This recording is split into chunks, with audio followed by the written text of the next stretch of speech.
A step forward, a step back. Depends on who you want to believe. There were plenty of reports and tweets from yesterday's joint practice. This from the Patriots side. Quote, Patriots won the day Mike Vrabel was in a scrum. Drake May carved up Washington's defense. Demario Douglas was unguardable. He's a wide receiver for New England. Alex Austin, he's a corner, continues to stack strong days. Also from the New England side. Quote, the Commanders came in here today and they were not the better football team. Closed quote.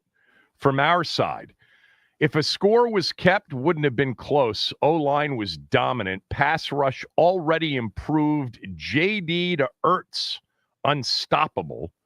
JP wrote, I get the Pats aren't the 85 Bears, but the Commanders' O-line has looked terrific. Wiley and Connerly playing well. Tunsil, dominant.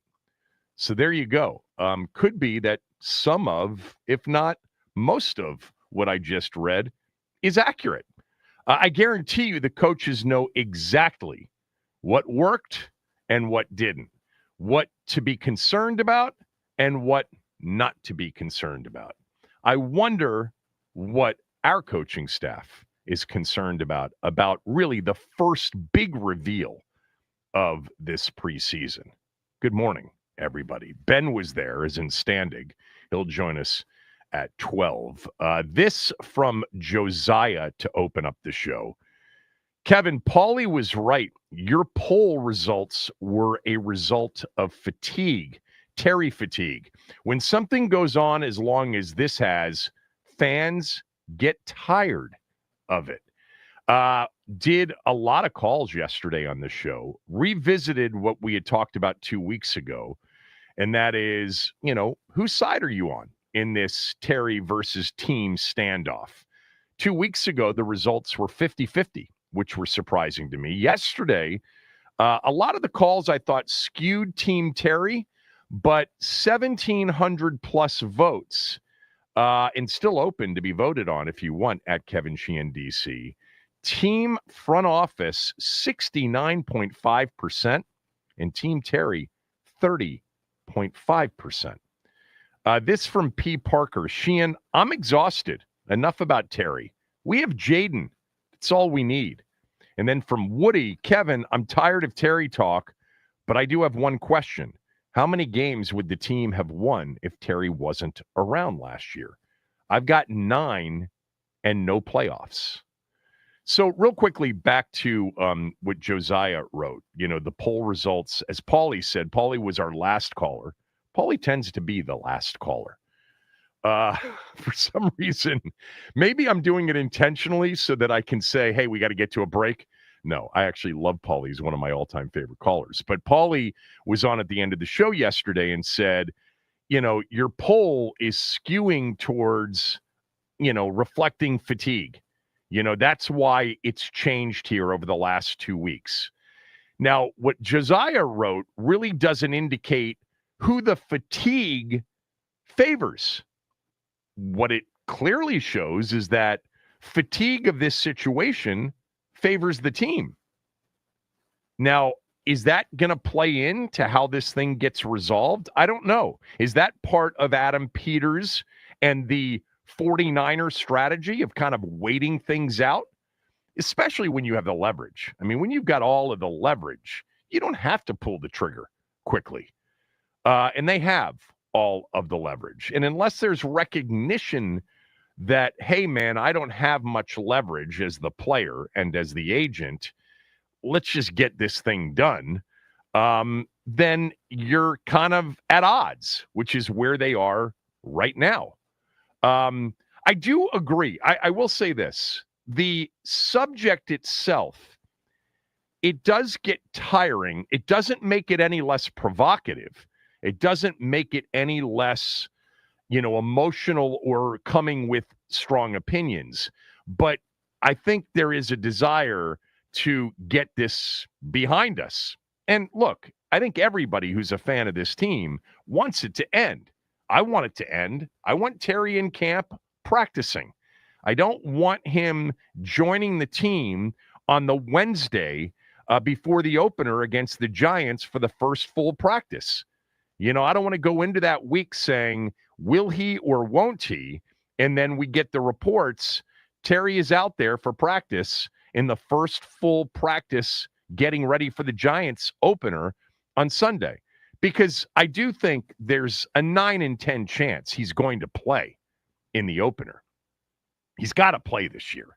Could he hold out a game or two? 10% chance.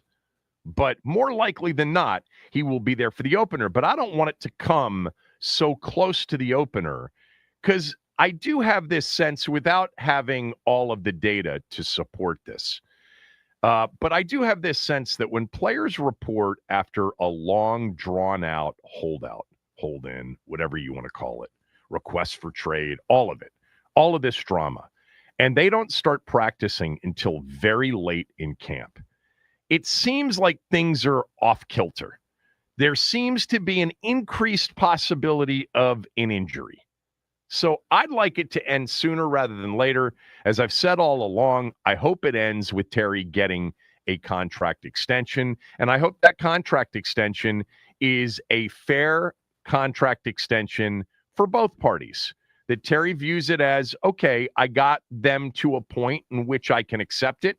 And the team says, you know what, we went to a point in which we can deal with the result. Let's wrap it up and move on. And for those of you that would say, and there were a couple of callers yesterday, and I think there's some merit to this. If you kind of know what you're both willing to settle for, why can't you get there quickly? Well, the answer to that would be, if the gap is so far and the number that Terry would be willing to settle for and the number that the team would be willing to offer is still significantly far apart, that's where you end up with can't get it done quickly. Deadlines make deals. The first deadline was training camp. The next one will be the season opener. I hope we don't have to wait until then. If we do and a deal doesn't get done, keep this in mind. He's got to play. He's got to play this year. I got this from Remy yesterday. Remy wrote, Kevin, on Terry, go ahead and F around and find out. Tell me all you want about his age, his place on the top 10 wide receiver list, but if the team F's around any longer, they'll find out the truth. The truth being, he was a valuable piece of their 2024 puzzle. He's poised to be even more valuable in 2025. He's the, in all capital letters, deep threat that allowed the offense to be explosive last year. Without it, the offense might be efficient, but it won't be explosive. He led the league in contested catches, and he was clutch.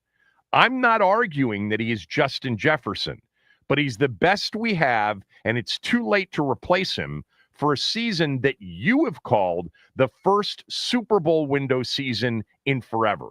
This is getting ridiculous. Sometimes you have to overpay talent, especially when you have a chance to land the big fish. The big fish is waiting in Santa Clara waters. Santa Clara is where the Super Bowl is next February. Yeah, look, I'm going to say this until I'm blue in the face. We have to keep reality at least side by side with this conversation. You can't talk in terms of he's going to play or he's not going to play. He's going to play for us. He's under contract. So when you say go ahead and F around and find out what? He's not going anywhere. He's got to play this year. He has to. That's part of the reason the team doesn't have to worry about finding out. He's under contract. He is all of those things, Remy, that you described. He is. And because of those things, the team needs him. They do. But they have him under contract. The third year of the extension that he signed 3 years ago.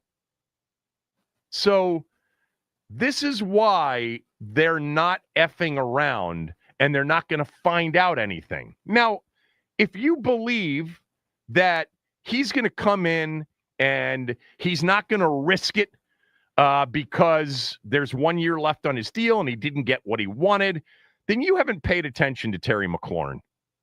He is the ultimate pros pro. He's the ultimate competitor.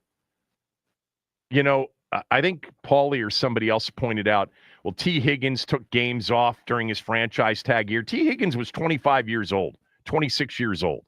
Terry's 30, okay, going to be 30. This is a massive year for him. If he doesn't get his last big deal over the next few weeks, he's going to have one more chance to get that last big deal. And that's going to be following the 2025 season, and it's going to have to be a really good season like he had last year. You can't go out and miss 5 games for, a toe injury, or an ankle like he's got right now. That's not going to happen. I just don't see that happening. Once a competitor and a pros pro like Terry McLaurin reports and is ready to play the regular season, you're going to get the best he has. 17 is going to give you the best for 17 games. Why? Because that's his MO. Secondly, it benefits him. Not performing at the highest level, not being available week in and week out, hurts his chance to get a big deal. By the way, it would hurt his chance to get a franchise tag. We keep talking about the franchise tag in 2026. The team could, pay him the $15.5 million in base salary plus whatever the roster bonus would be, a couple of $1 million this year, and then pay him a franchise tag, $44+ million, 2 years, cheaper than signing him to a long-term extension now with no money up front. You're paying as you go, right? So benefit to the team. But we keep assuming that if they don't get a deal done and he plays out this final year of his deal, well, the team, if they can't get a deal done next year, will just slap the franchise tag on him. Well, that assumes that he has a big year. If he doesn't have a big year, they may not use the franchise tag on him. They may let him get to free agency. So I wouldn't put the odds in that camp.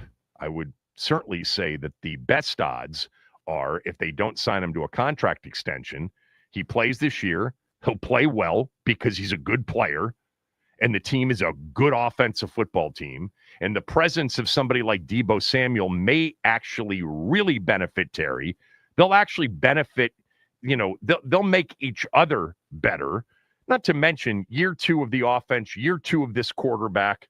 I mean, there's a lot that Terry's going to benefit from, and there's a lot that he's going to impact positively for everybody else being out there.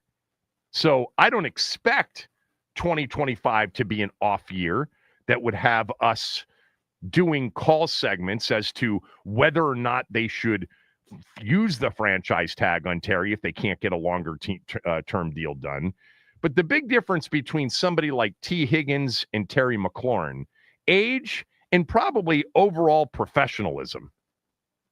So, Remy, when you say go ahead and F around and find out, I just want to remind everybody when we're having these conversations, this isn't he's not going to play for us or he's going to play for us. If we don't get him signed to a deal, he's not going to play for us. He's playing. He's under contract. It's that simple. So this time of the summer, and I have it in my phone every year, it's one of those reminders before the first preseason game. I think I've done this for several years. It's kind of a check where everybody is on this team. And I always kind of present it the same way. And that is, if you're somewhere where you're with, a friend or a group of friends who know how diehard you are, you're a massive Washington fan and they're not. And this time of year, there's a conversation that goes like, so what's your team going to do this year? How good's your team? What's your team got this year? And you describe to that person how you feel about the team right now entering the 2025 season. What do you say? 301-230-0980, 301-230-0980. What's really interesting is this is the first time in a long, long time. I'm sure that after 2012, although there was a lot of question, a lot of questions around RG3's health. Maybe after 2015 or even 2016, there was some optimism. But this is going to be the first time for me where I'm going to be very optimistic in my answer. And by the way, I get asked this all the time, sometimes by fans. But when they're not fans of the team, you got to get into a description, right, of what your team's going to be this year. So I want to hear what you would say to that guy that says, what's your team going to do this year? And describe it. You can talk about they're going to make the playoffs. They're going to win the division. They're a Super Bowl contender. Offensively, they're this. Defensively, they added this. Give me your description and how you would handle that question. It just is a gauge to see where we are right now. It'll be the most optimistic, I think, response we've had in a long time. 301-230-0980, 301-230-0980. Somebody comes up to you, knows you're a big fan of the team, and says, what's your team going to be this year? What do you say? Take calls on that. I'll give you my answer. Max will give you his answer when we come back. Kevin Sheehan Show, the Team 980, theteam980.com. We're free and live on the Odyssey app.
So this time of year, when somebody knows you're a big fan of the Skins and they come up to you and say, "Hey man, what's your team going to be like this year?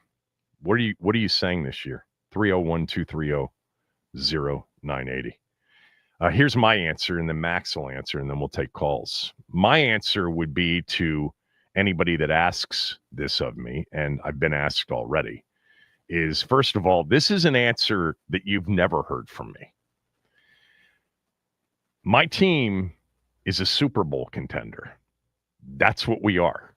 We have the best quarterback in the NFC. He's got a chance to be the most valuable player of the league.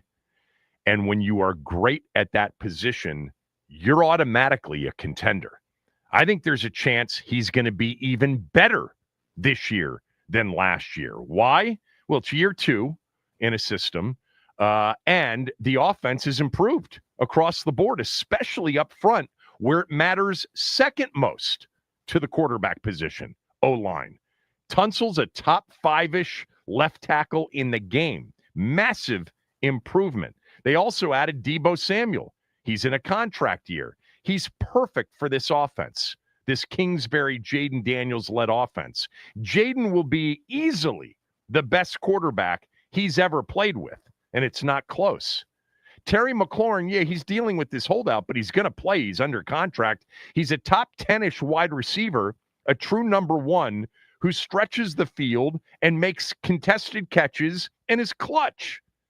Zach Ertz had a resurrection year last year playing with this quarterback and looks great. Now, what could derail a big run, a deep run? Defense. The thing that essentially, caught them, ran them down, and pushed them out a game short of the Super Bowl last year. But they've added size defensively. They are in year 2 of a system where last year they had a whole bunch of players playing together for the first time. They certainly have a budding star in Frankie Louvu. It'll be very interesting to see how they use him with Von Miller on pass rush situations. Their secondary talent-wise looks to be improved.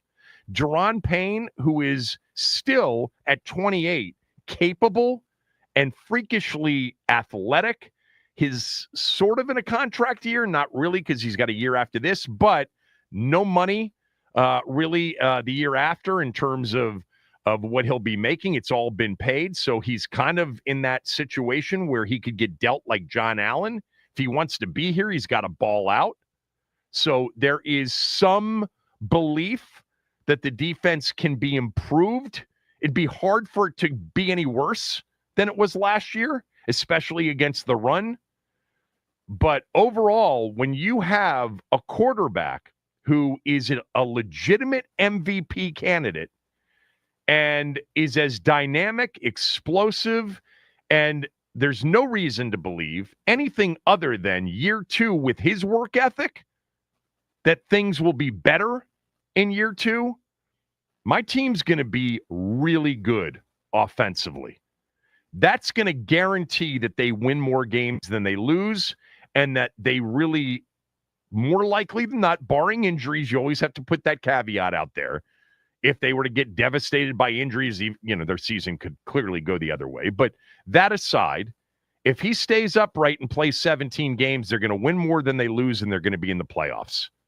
And they already proved last year with him, clutch-wise, that they can go on the road and win playoff games. So what I'm saying to you this year, my team is a legitimate NFC championship / Super Bowl contender. That's what my team is heading into this season. What do you say? 301-230-0980. Max, what's your answer? I mean, you did a pretty damn good job covering all the bases.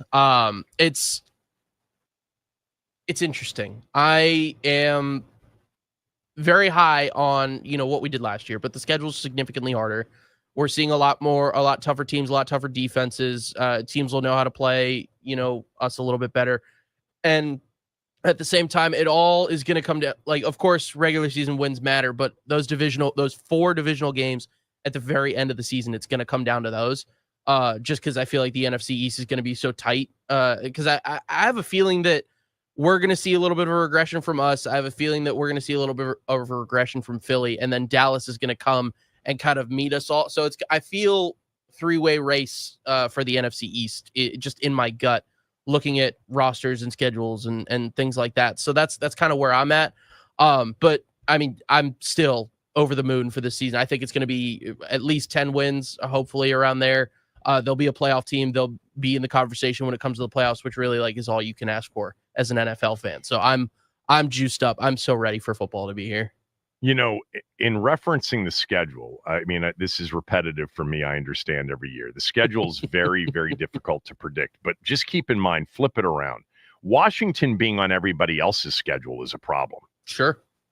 That's for the first time you can look at the schedule and say, yeah, you know what? The Packers in a short week trying to prepare for Washington offensively, it's going to be a problem for them. The Chargers playing at home in week 5, is it? Week 5? Yep, week 5. In what will be an environment that may be like a road game for them. That's going to be a problem for them. $40 to get into that game, by the way. What'd you say? $40 to get into that game. So if you are a Commanders fan in LA, there are enough DMVers that live in Southern California. That place will have 20,000 minimum. I hope so. 25,000 minimum Skins fans. Arrowhead on a Monday night in late October, Jayden versus Mahomes. It's going to be a problem for the Chiefs too. So I look at it that way. My biggest concern, there's nothing about the offseason that has, eased this concern. And certainly there's nothing that's happened in practices in training camp or even a joint practice. And nothing will happen in preseason games other than potential injuries that will ease this concern is, can we stop the run? Because the number one way teams going in every week will look at Washington and they'll say, our best chance is to keep 5 off the field. Can we, with our offense, control the football game? And last year, at times, they were able to do that by running the football and running the clock. And I've mentioned this many times, but Tyrone Tracy had a pretty good year. That's week 1. Josh Jacobs, week 2. The rookie Genti in week 3. Bijan Robinson in week 4. I mean, Najee Harris and whoever else the Chargers have. I'm forgetting who else they have. And then you get Swift, and then you get, Jahmyr Gibbs down the road. And, I'm not even mentioning Barkley, who we don't see until late in the year 2 times in the final 3 weeks of the season. That's the concern, that week in and week out, it's like, damn, we had 7-8 possessions. We scored on 4 or 5 of them. I mean, we scored 24, 27 points, but we couldn't get the other team off the field, and it came down to the last possession. I like coming down to the last possession with Jayden and this team. They proved what they can do, but not all of those results are going to go your way. I'm not talking about, stupid regression to the mean talk. That's not really a thing when it comes to independent events, but they may not all go their way. They may not make, 80-something% of their 4th downs, this year. What was it, 20 of 23? So, yeah, 301-230-0980.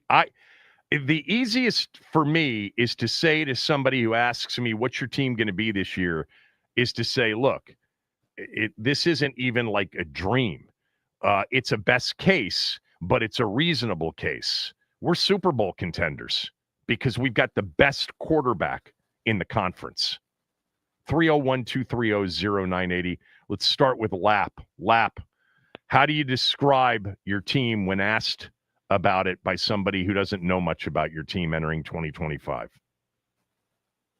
Man, we got a chance to do something special, man. We're going to be a dangerous team for anybody that play us, Kevin. And, all those teams, like you said, they got to prepare for us, man. So we're gonna be dangerous. Yeah. Dangerous is a good way to put to put it. Going into last year, I was obviously very optimistic for the first time in a while, but it far exceeded. I mean, my prediction even last year of 10-7 was a bit tongue-in-cheek. I thought they had a chance to win more games than they lost because I was optimistic that Jayden was going to be good and be good sooner rather than later.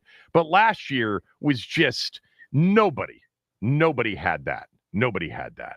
Let's go to Matt in Virginia. Matt, how do you describe to somebody who doesn't know much about your favorite team what the team's going to be in 2025? Kevin, I would just say that our team is the danger. Like Breaking Bad, Walt White said, "I'm the danger." Yeah. Commanders fans, we're the danger. Their team is the danger. We'll be 14-3. and that's it. It's short and sweet. We're the danger. Yeah, we're losing. I'm the danger. He said to Skyler, and 14-3. Yeah. Right. All right. Appreciate that. Let's go to our guy Ian. Ian, go ahead. Kind of echoing what I said yesterday, there's been a lot of non-football talk. I think the team will not regress, but I think due to them playing not second, third, and fourth string quarterbacks, I see this team being 10-7. If I had to describe the team to an outsider, they have an elite top 3, top 5 quarterback, an aging offensive core between Debo, Terry, and Zach Ertz, an aging defense with Bobby Wagner, Von Miller, etc. I just don't know about the defense. There's just too much unknown. You don't have a proven defensive coordinator. As your host or guest said last year, it would have been ideal if Dan Quinn was actually calling the defense instead of having someone else. So there's just too much unknown on the defense. I think not the schedule, but the schedule coming back with starting quarterbacks will bring this team down a touch. I see them at 10-7, a wild card team, potentially with Dallas as well. I just see Philly just being too focused, no distractions, elite players everywhere in their prime, everyone signed. I just don't see them coming down that much. So that's where I have them, 10-7 in the wild card. Okay. Good call from Ian.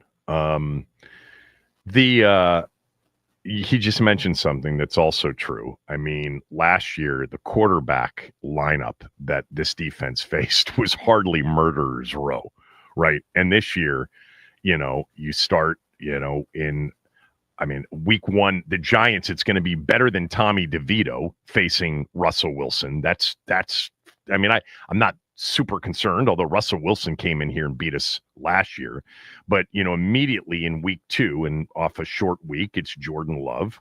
And then you get Herbert, at some point, week 5-ish, right? And then you get Mahomes and you get Goff and you get, whatever Knicks is. And, you get Jalen Hurts twice, late in the season, and you get Dak twice in the season if he is healthy. That's always a big if. Man, Max, you and Ian, and I've heard some of this, and I don't know that I disagree with it, but there seems to be some Dallas love. It could be the fact that I sit across the desk from a Dallas Cowboys fan every day. Mm-hmm. But it's just Micah Parsons, like CeeDee Lamb. I like the additions that they've made. I like Jaden Blue in the backfield. I think that they are going to be sneaky, annoying is, I guess, the word I'm going to use for it. They're just going to be a pesky team coming down the stretch, I feel like. I'm not sure what I think of Dallas. I just think it's like our team was for so many years, even when there was like a little bit of hope. Mm-hmm. It's like they're just dysfunctional. When you're dysfunctional top down, you've really got to hit an inside straight to have a great season. And yet I say that, and they had 3 straight 12-win seasons. They just couldn't do anything in the postseason. Jeff in Vienna. Jeff, what do you say when somebody says, what's your team going to be this year? Happy Thursday, Kevin. So two thoughts. My team is the Bengals. With even a top 20 defense, Bengals are 14-3 and have home field throughout the AFC. They don't even need to be a middle-of-the-pack defense. Commanders, I think defenses catch up to Jayden a little bit.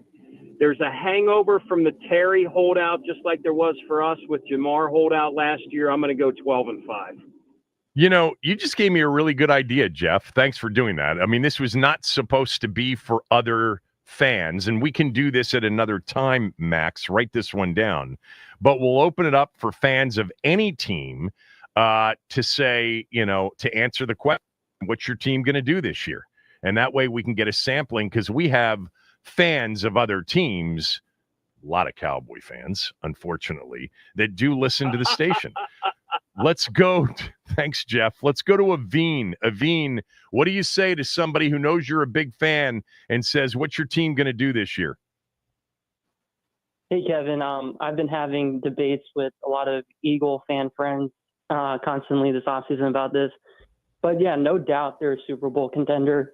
And number one, it's largely because it's Jayden Daniels in the NFC, and then a big gap, I think a significant gap between Jayden Daniels and anybody else, including Matt Stafford, who's, now dealing with some the back injury. But you know what? If issues. Stafford's healthy with the weapons he has, Stafford could have a big year.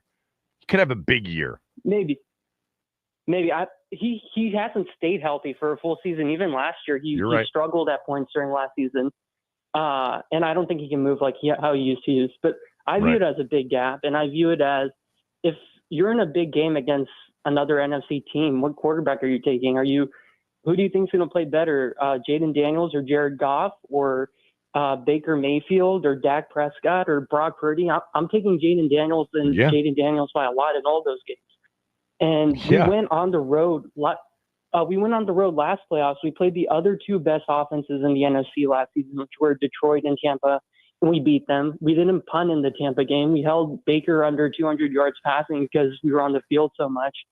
And that's been our formula. And I think so it's Jayden Daniels, and it's paired with what was an elite offensive coordinator last season in Cliff Kingsbury. And I think they have a special connection. I don't think it was all just Jayden Daniels. I mean, it was a lot Jayden Daniels, but we had a lot of open receivers schemed open. We had a creative running game, and Cliff's going to be in his bag again this offseason, scheming stuff up. So I just think it's a special connection with Jayden Daniels and Cliff Kingsbury. And I just have I have a hard time seeing a Dan Quinn-led defense being bad next season. 2 years in a row. Just the continuity, and they've brought in a lot of competent professionals in how much time possession the offense is going to have on the field. This is just going to be a tough offense to deal with. We're not going to be punting much. So, and also last thing, I'm just Trust away the most underworked player on the franchise. Aveen, thanks, man. Appreciate it. I get where you're headed. 301-230-0980, 301-230-0980. This is the time of the year. You run into people, they know you're a big fan, and they say, what's your team going to do this year? What's your answer? 301-230-0980. It's the Kevin Sheehan Show on the Team 980, the team980.com. We're free and live on the Odyssey app, and you can watch us on our Team 980 YouTube channel. Hit the subscribe button and hit the like button when you get there. Thanks.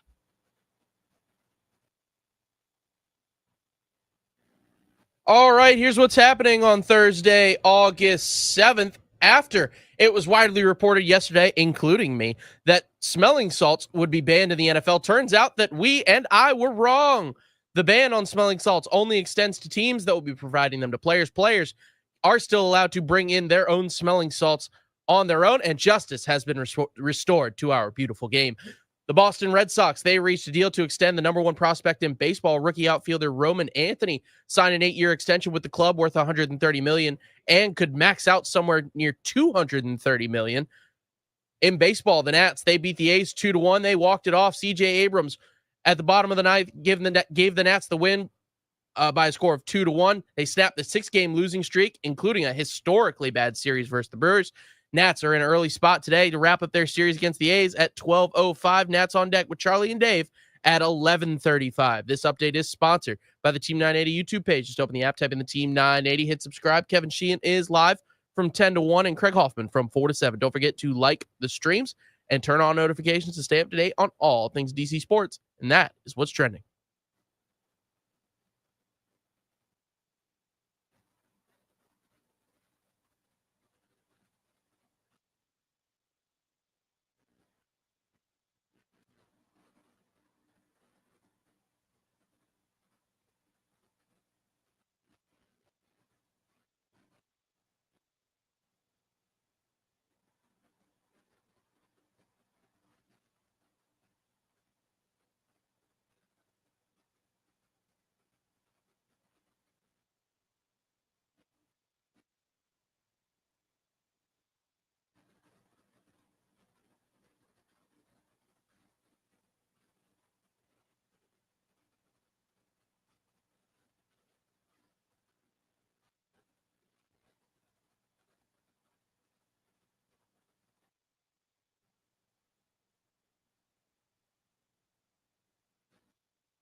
Let me digress for one moment, because occasionally when I hit, notifications on Twitter, somebody tweets something that just immediately generates some ire from me. This from International Slink about Terry. You said he wasn't a number one receiver last year, bozo. Then he proceeds to have the best season of his career and become an all-pro. You're exhausted because you've literally been wrong this entire time. So what is it, International Slink? Is it hearing? Is it comprehension? Is it listening skills? Who's not said that Terry is a number one receiver? Everybody has said, including me, that Terry's a number one receiver, even during the years in which he had horrible quarterback play. The issue you're, I think, confused with is what kind of number one receiver is he? Is he an elite number one? Is he in tier 2? Is he in tier 3? I've said for a few years running, he's somewhere between, I've said between 8 and 12, 10 and 15, 12 and 15. There are 32 teams in the league, okay? If you are the best receiver on one of those 32 teams, you're a number one receiver. Now, I think that's an exaggeration. I think we know what a true number one receiver is. Terry's obviously that. He's clearly a number one receiver, bozo. Listen better. Comprehend better. What he isn't for me is elite. And even in that second tier, if you're going to put A.J. Brown and, Lamb and Tyreek Hill after Jefferson and Chase. But I think once you get to that group of 8 to 12 guys, he's somewhere in that group. Maybe near the top, maybe near the bottom. A lot of young guys. This league is stacked with wide receivers. It is one of the most talented positions in the league in terms of just pure, potential upper tier guys. The most the league's had in forever. But of course he's a number one receiver, clown. All right, back to the question at hand. This time of year, before the season starts, before the preseason starts, people that know you're a big fan of the team will come up and say, what's your team going to do this year, man? What's your answer? My answer is my team's a Super Bowl contender, legitimately. And the reason is we've got the best quarterback in the conference, and he's got a chance to be the league MVP. And when you have that, you are a contender. You have a chance to win a lot more games than you lose. You have a very good chance to make the postseason, and he's already proven that he absolutely delivered against the number one offense in a shootout in the divisional round and against one of the better defenses and defensive-minded coaches in the wild card round on the road. Yeah, and I think that offense is going to be top 5 in the league again and maybe better than it was last year. All right, what do you say? 301-230-0980. Let's go to Mark in West Virginia. Mark, thanks for holding. Go ahead. Hey, how you doing? Good, Mark.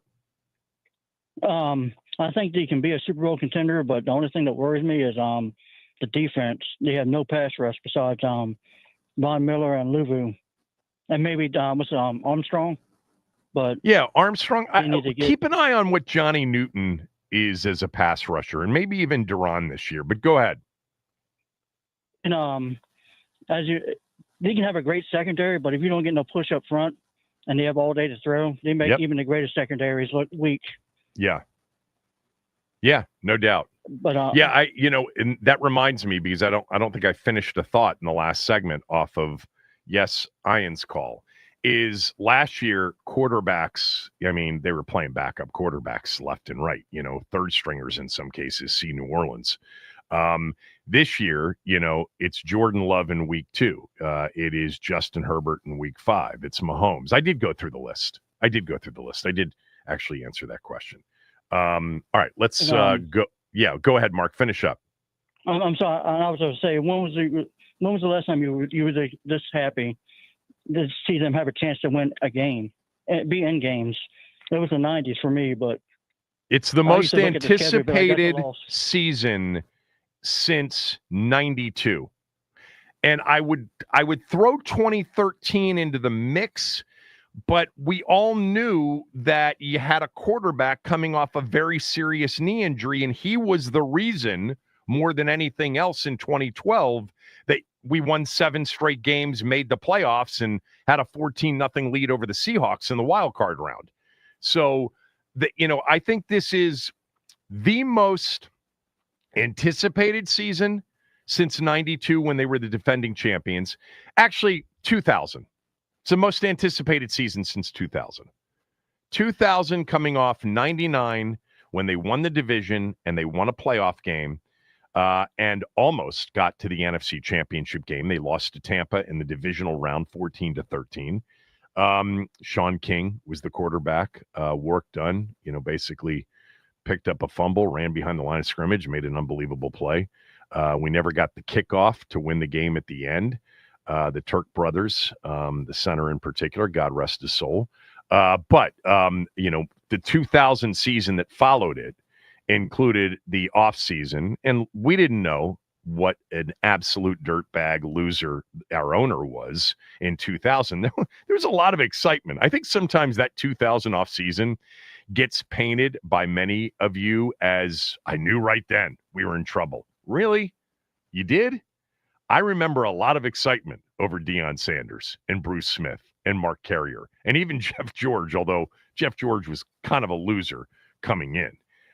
But you didn't know, most didn't know that this was the beginning of just the highest levels of incompetence.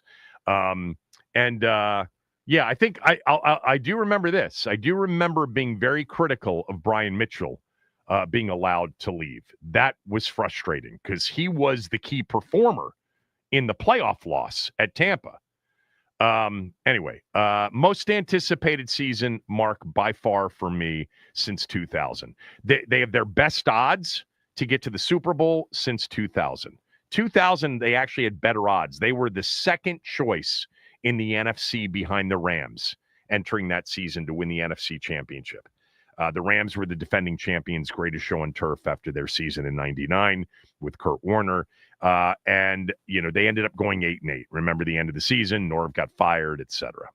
Let's go to Robert in Annapolis, who's not a fan of our team. He's a fan of the Ravens, but he follows our team. So I'll let you on to answer the question. When somebody comes up to you and says, I know you're a Ravens fan, but you follow Washington. What's Washington going to be this year? What do you say? And I have been asked that question. I bet you have. My answer has been 9-8. Now, whether they make the playoffs as a wild card obviously depends on what some other teams are doing. So I really don't know. At 9-8, I certainly think they could get into the playoffs with that record, but I just see them having some problems this year. I'm not impressed with what they got at running back, other than McLaurin. I'm not impressed with what they have at receiver.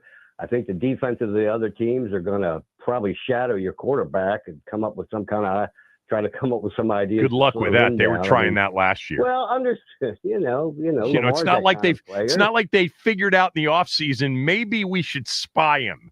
They figured that out last year and it didn't work very well. And defensively, a big question mark. Maybe they've improved. We don't know, or you don't know. So again, you factor in the other things: better teams, better quarterbacks to be playing, and just a whole lot of things that go into it. And so that's what I think. Max gave a good analysis. He tends to be fair-minded, even though he's a fan. So he had him at 10-7. So I haven't read it close there, but and then when you do the other teams, I'll let you know what I think of my team if you want to know. Do you think it's possible, because I've mentioned this during the offseason, that they could win fewer games, let's just say 10, they won 12 last year, but actually be a better team? Who, your team? Yeah. Yeah. So, the wins losses don't always reflect how really good your team is. You have to separate good from successful. But I don't know that your team's improved over there. I really don't. So you'll know that as the season goes on. We will. The defense is the big question. Offensively, I think if on paper they got better along their offensive line by adding Tunsil. And if Connerly ends up being ready, Cosme, they're going to miss early in the season, maybe. It's possible. Quinn's still, suggesting the opener is a possibility for Sam Cosme. They added another weapon to go with Terry and to go with, Eckler, I think, is going to be a key to this season. Eckler, when he was in the lineup healthy last year, was that offense with him in it was much better typically than it was without him. So offensively, Robert, I think you can make the case they got better, and then you just have the evolution of year 1 to year 2. Defensively is the big question. Thank you, Robert. All right, if I may, if someone comes up to you and says, I know you're not a fan of the Ravens, but you do follow them to some degree, what's your answer for what they're going to do? I don't follow them as much as you follow our team. So I couldn't even sit here and tell you, I know they drafted the kid from Georgia. I know they drafted the kid from Marshall that everybody liked talent-wise, but was a bit of a head case or had some, red flags around him. Look, I would say the same thing about the Ravens every year. If Lamar is healthy, you're going to win a lot more games than you lose, and you're going to be playing in the postseason, and that's what we wait for. Ravens fans, it's all about not getting there because you're going to get there. I did read something recently, and I was curious real quickly. I loved that guy, Keaton Mitchell. I thought he was super explosive, and then he got hurt. And I heard that he looks really good and healthy to be sort of a 1-2 punch with Derrick Henry. True or not? Okay. We lost Robert there. Yeah, I mean, Baltimore, as long as Lamar is on the field, they're going to win more games than they lose. They're going to be a really good team. It's about what they do in the postseason. All right, I see everybody there. All right, Mike, Eric, Keith, Tony, Bones, Little. Stay there. We'll do this for another segment. If a friend that is not a fan of the team comes up to you this time of year and says, what's your team going to do this year? What's your answer? Kevin Sheehan Show, the Team 980 and the team980.com.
Something we haven't talked about this week, I think I did talk about it with Tommy on my podcast, was the admission from Jayden Daniels on a podcast that he did break his rib. It was a Madden game. thing. It was a Madden event that they were doing, like for the big reveal and all that, the commercial shoot. Oh, it was a Madden event.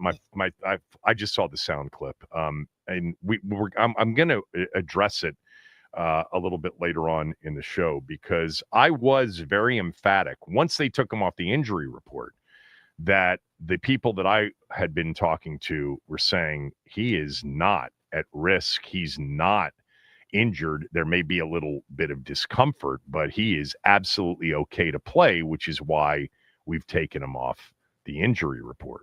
It was a big reveal, though, because remember, they were very vague in what the specific injury was. And Jayden said he broke his rib in the Carolina game and then went out and played a week later against the Bears. So I will get to that at some point during the show. Also, John Orand, who is one of my favorites when it comes to sports media and sports business, he's going to explain to you what this NFL Network ESPN deal is all about. It's going to be impactful in many ways to consumers of football. So he will be with me on that shortly. All right, let's take a few more calls on the question of the morning, which is often this time of year before the season starts, people come up to you and say, what's your team going to do this year? What's your answer? It's probably a lot different than it's been. Tony, thanks for holding. Go ahead. Hey, Kevin, I'm a first-time caller. Thanks, Tony. Long-time listener. Appreciate it. A long-time listener. And I'm going to say to you that I really believe people are underrating how good we really are. I haven't had this kind of feeling about a team, about our Redskin team, since 1990, when we actually were 1 year away from winning a Super Bowl. We had a heck of a good season in 1990. Going into 91 season, we knew we had a chance to win it all. We have potentially the greatest quarterback in team history right now. And it's like he has competitive edge like I've never seen, where he wants to win every game, no matter what it takes. His preparation, the defense has added some key pieces.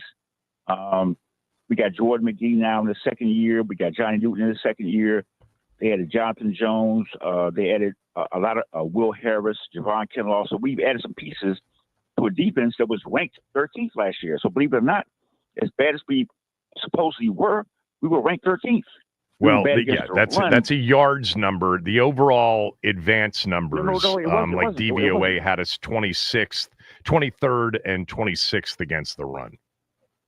But we believe it or not, Kevin, we had a top 5 pass defense last year, and we were one of the better defenses. Because teams ran the ball right down our throat. Exactly. So, in other words, we were a bad run defense last year. Yeah, so terrible run defense. What I'm thinking, horrible. But what I'm thinking, though, is that based on what we have offensively and based on what we have additions to our defense, I think we're going to be fine. I think we have a chance to win it all. I think we have a chance to win the whole thing now. I think that anytime you've got, and there's legitimate belief, right, Tony? I think even as objective as we can be, and it's hard, but Jayden doesn't have, there's no quarterback in the NFC I think that you would take over him. So you have that. That means you automatically are a contender to get to the Super Bowl out of your conference. I mean, a lot of things have to go right, and they got to be improved defensively. I hope you're right about the defense. I don't know what to make of it at this point, and I don't think I'm going to have a super strong opinion on the defense until I've seen at least 4 or 5 games. Honestly, it is a new group, up front in particular.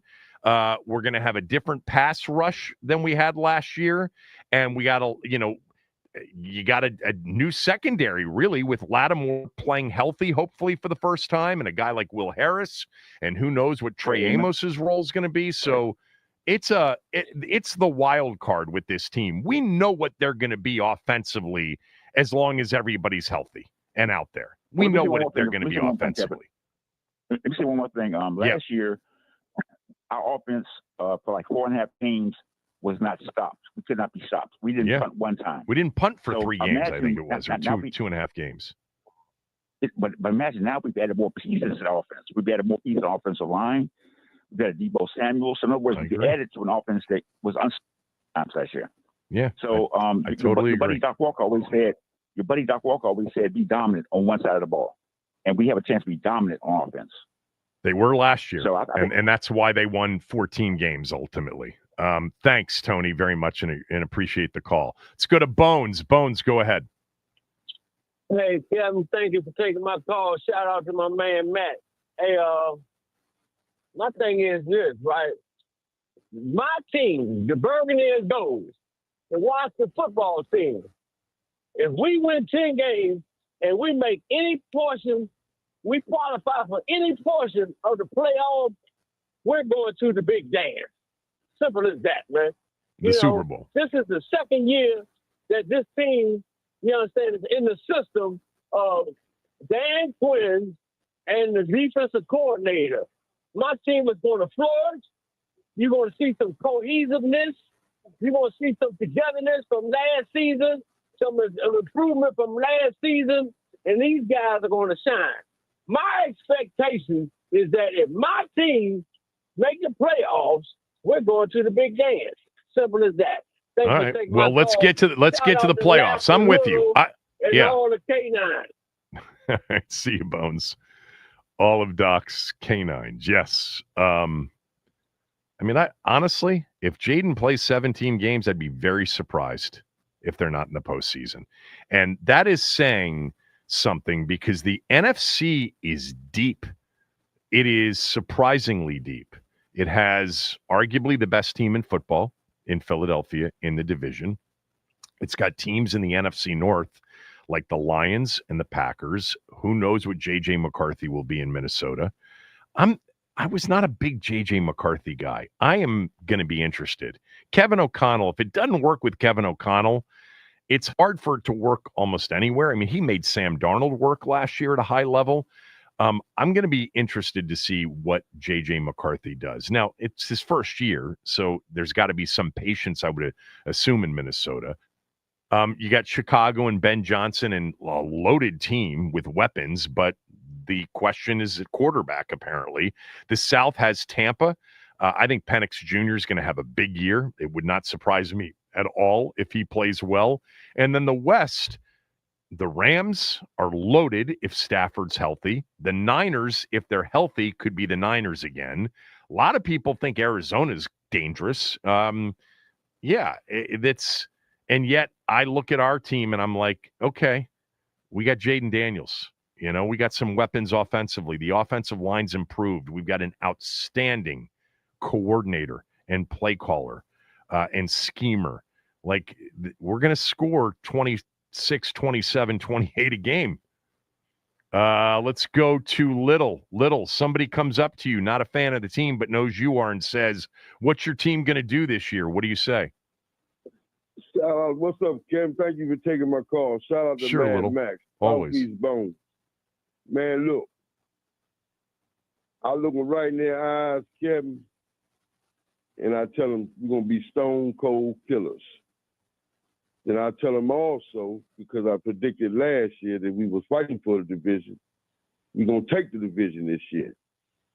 That's what I got for him. And my man Robert from Annapolis, I hear you, Robert from Charm City.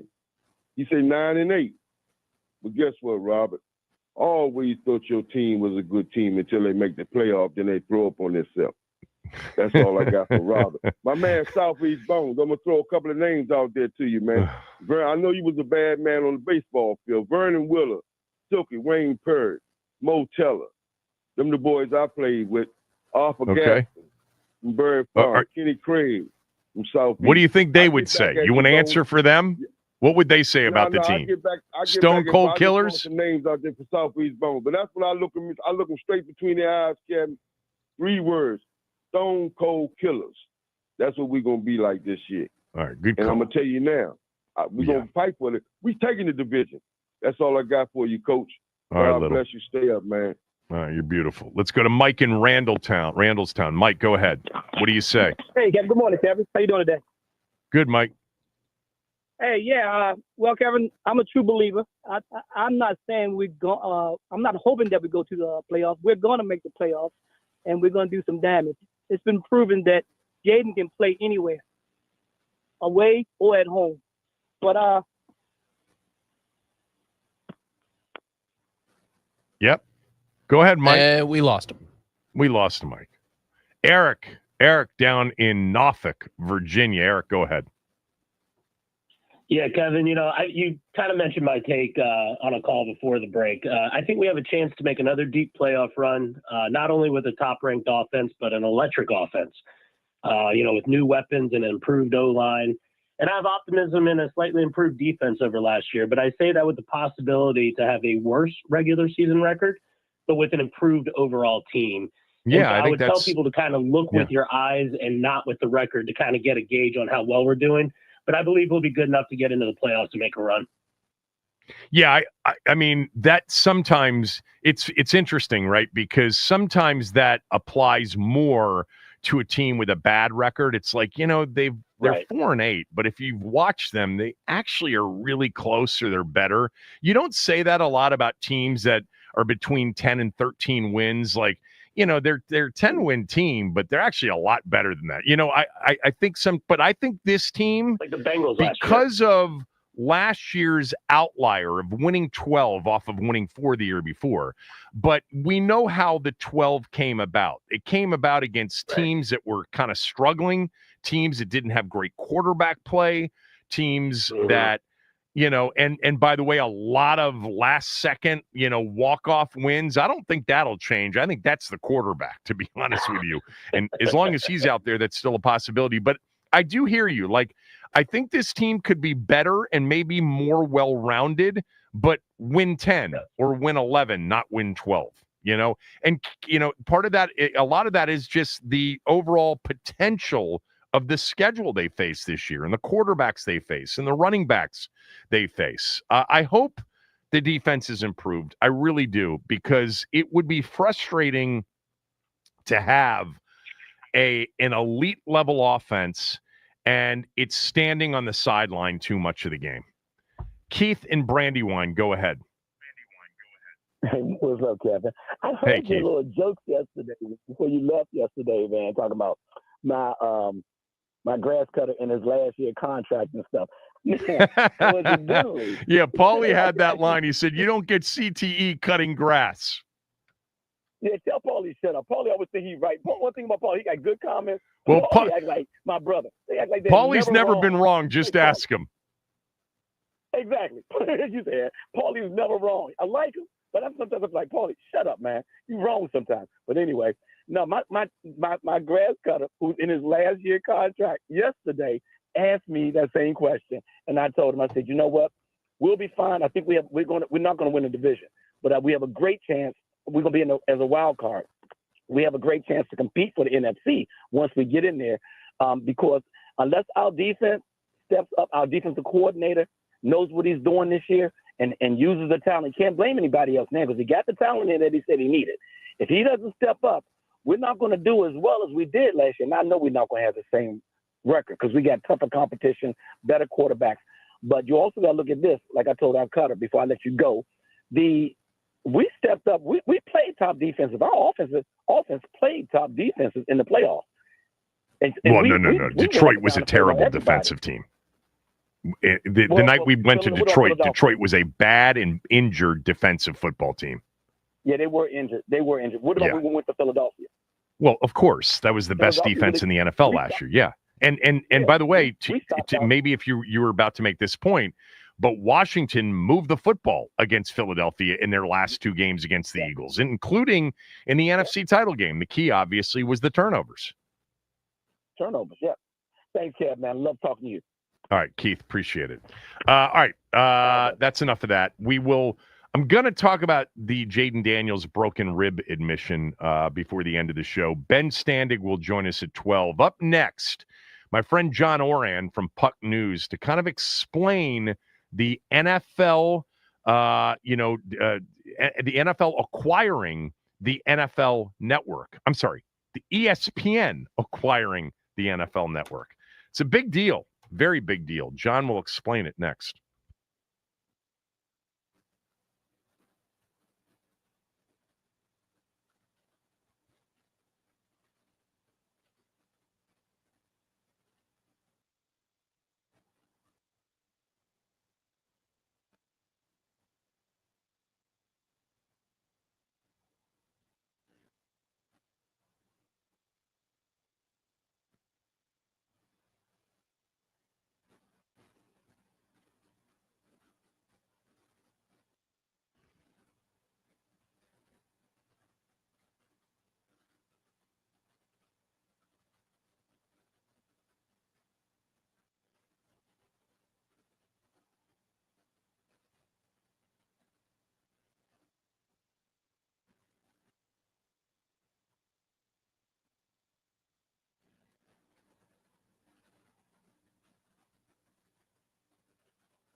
Joining me right now is my friend John Orand from Puck News. John, for my money, is the best sports media and best sports business reporter and columnist and podcaster out there. His podcast is called The Varsity with John Orand. You can follow John on X, on Twitter at Orand_Puck. So I had to reach out to you. This huge NFL Network ESPN deal. It seems like there's a lot to it, so I'll just let you, start with describing it, because I think a lot of us don't really know why this happened and what the details are. Well, this is going to be the strangest conversation that we've had, Kevin, because there's so many tentacles to this. I don't even know where to start. So, tell me about the deal. It's a kind of a crazy deal. A league is taking an equity interest. It's owning 10% of one of the networks that carries its games. It's a fascinating deal. I don't have in front of me exactly what that 10% stake is worth. Yeah, that's what I was going to ask that, of course. Yeah. But it's in the billions of dollars, of course. I mean, it's way up there. Let me just go through actually the motivations for doing this. And the NFL for 4 years, I think, has had its media networks up on the block, trying to sell them. And the main reason for the NFL doing this is because of every time I come on, we talk about the cable business, and it's imploding, and it's continuing to implode. And you've seen NFL Network go from 70 million homes to, I think it's probably closer to 40 million homes right now. And the NFL, the Shield, it never wants to be associated with a declining property. And a cable network, especially an independent cable network that's league owned, is a declining property. And so they've been looking to unload that. I think it's a good deal for ESPN, but let's be perfectly honest about this. It's been on the block for 4 years. Every other media company has kicked the tires on it and sort of passed on it, even though the NFL it's popular. It's the most popular entertainment genre on television by far, and on streaming for that matter. And everybody still ended up passing on it. What happened now is that ESPN, in like 2 weeks or 3 weeks, they're going to launch a direct-to-consumer app, and so they need content for that. So now, if you buy that app for $30 a month, you're going to be able to have access to NFL Network programming. You're going to have access to other NFL content. You're going to have access to NFL Plus, and through that, people are going to be able to subscribe to the NFL Red Zone channel on Sundays, all through the app. So the timing worked for ESPN because it's launching an app. The timing worked for the NFL because it just wanted to get out of the declining business. And so that's sort of how we got to where we are. That's really interesting. I understand the cable part of it. I still think that the NFL Network and the Red Zone in particular, at least intuitively, would have great value. And you're saying that multiple media groups kicked the tires and passed. ESPN's got plenty of content. Why did they decide to do this? They decided to do this. I mean, the direct-to-consumer thing I understand, but they have plenty of content. They have plenty of content, but you're going to be able to get that content anyway. They need more content in order to bring people over to that app. What Jimmy Pitaro, who is the head of ESPN, of course, what he has said is he wants the app to be the sports hub, so that if you want to watch a World Series, you should be able to come within the ESPN app and pay $10 to unlock like the Fox widget within that app to watch the World Series. That's the dream of this app 5-10 years down the line. It's at Fox certainly right now. Where there's no way that would allow ESPN to do that. And so this gets a lot more content into the app, and it also puts ESPN arm in arm with the NFL, which is they're business partners now. They've always kind of been business partners, but now the NFL owns 10%. And let me also just kind of say, because when I said it, I meant one thing. When you said it, it sounded much more stringent than I meant. All the other networks passed. They just weren't willing to pay what the NFL wanted for this. I mean, I think everybody at the right price would have wanted to get it, but it's the basic fact is that they've been trying to sell this for the past 4 years.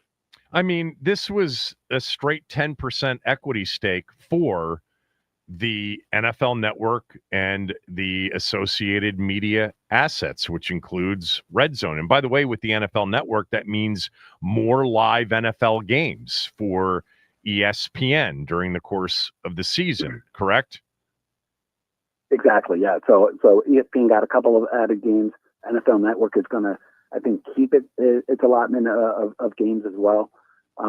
I mean, the ESPN got a lot of content out of this deal, which and they already do have a lot of content, but they got even more out of this deal that will really and more than content, just the rights to do a lot more NFL programming through the app as well. So it's I just think it's a pretty good deal for ESPN right now, despite what I think is a pretty steep price tag in terms of like 10% of their own company. Do you think that there is some sort of regulatory approval necessary for this deal to happen or not? I've heard that there is, and if there, and I don't want to pretend that I understand the DC regulatory process at all. But if there is, there's a reason why you've seen Roger Goodell in the Oval Office at photo ops, and there's a reason why you've seen the NFL sort of partner with the White House on the 250th anniversary celebration. And so, for your local listeners, the idea of a name change for the Commanders, it's something that people have to take seriously. I don't want to suggest that it's certainly going to happen, but Trump said it in the Truth post, and it's something that people have to take seriously. I mean, if it has to get approvals, who knows what what sort of pound of flesh the White House is going to be trying to demand out of this. Well, you jumped ahead because I was going to ask about that. Between they have that lease for the RFK land, and that was the threat the first time. I'm wondering if this, it's not a merger necessarily, but it's an acquisition. And I'm wondering if he could hold that up. And I'm sure there are a lot of people listening that would say, go hold up the stadium and hold up this ESPN NFL network for the name back. I don't see that happening. I really don't, as much as I would love it to happen. You're from here. You're a fan of the team. Kevin, I got asked this the other day, and I'm curious because you host the local show and you talk to more people than I do. Among my I grew up in DC in the 70s and 80s. Among my friends, they have a nostalgia for the old name, of course, but they're not like manic about it. The idea of like sort of changing it back, like I think they wouldn't mind it, but they in terms of things they care about with the team, it's not even the top 20. For most hardcore fans that you talk to, where does the team name fall into things that like they just really top 3 easily? Top 3, really? Wow, easily. Yeah. That stuns me that you say that, because you and I essentially grew up at the same time, and in some cases, as we both know, in the same circles. And there's there is the part of the fan base that left and hasn't come back and probably won't come back. And they are our age or older. And it was getting run down by Snyder and the embarrassment of so many bad teams. And then the loss of the name was the death knell. And the introduction of the new name really felt very much like, an expansion team had landed in town. So for those people, I think there's just apathy at this point. I don't know that anything, I think they found other things to do. And look, you and I have talked about this. The TV ratings during the most successful year in 33 years didn't jump. Attendance didn't jump, or it did a little bit, but they were still in the bottom third, bottom quarter of the league in attendance. And so far, we have yet to, find out that the season tickets are sold out for the upcoming season. So I think it's still a major issue with the majority of fans, both past and present.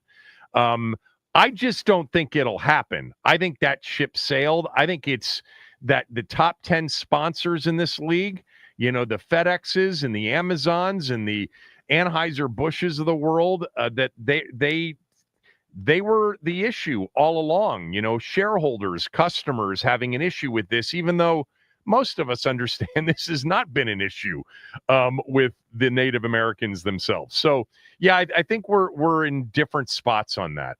But I don't think that Trump's going to hold up the stadium or hold up this deal for, until Josh Harris brings Redskins back. Although I do think it would be a financial boon if he did it. I just don't think the league will go for it. I could see, though, maybe uniforms, or what's an olive branch that the NFL. Well, the uniforms are coming back. We're going to see those be the full-time uniform, I think, starting in 26. We'll get the alt. What about the helmet, even? Look, the logo. The logo should come back. The logo should come back. That was never even, nothing controversial ever existed about that logo.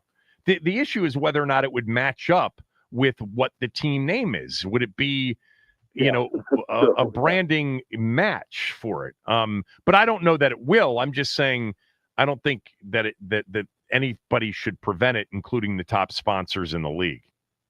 The name is different than the logo.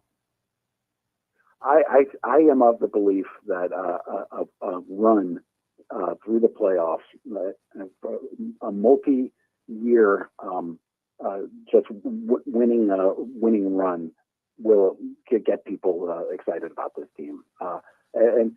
What's so funny is I still pine for the Bullets as most people, but and they never actually had that run to where when was that name changed? It was changed in the early 90s, right?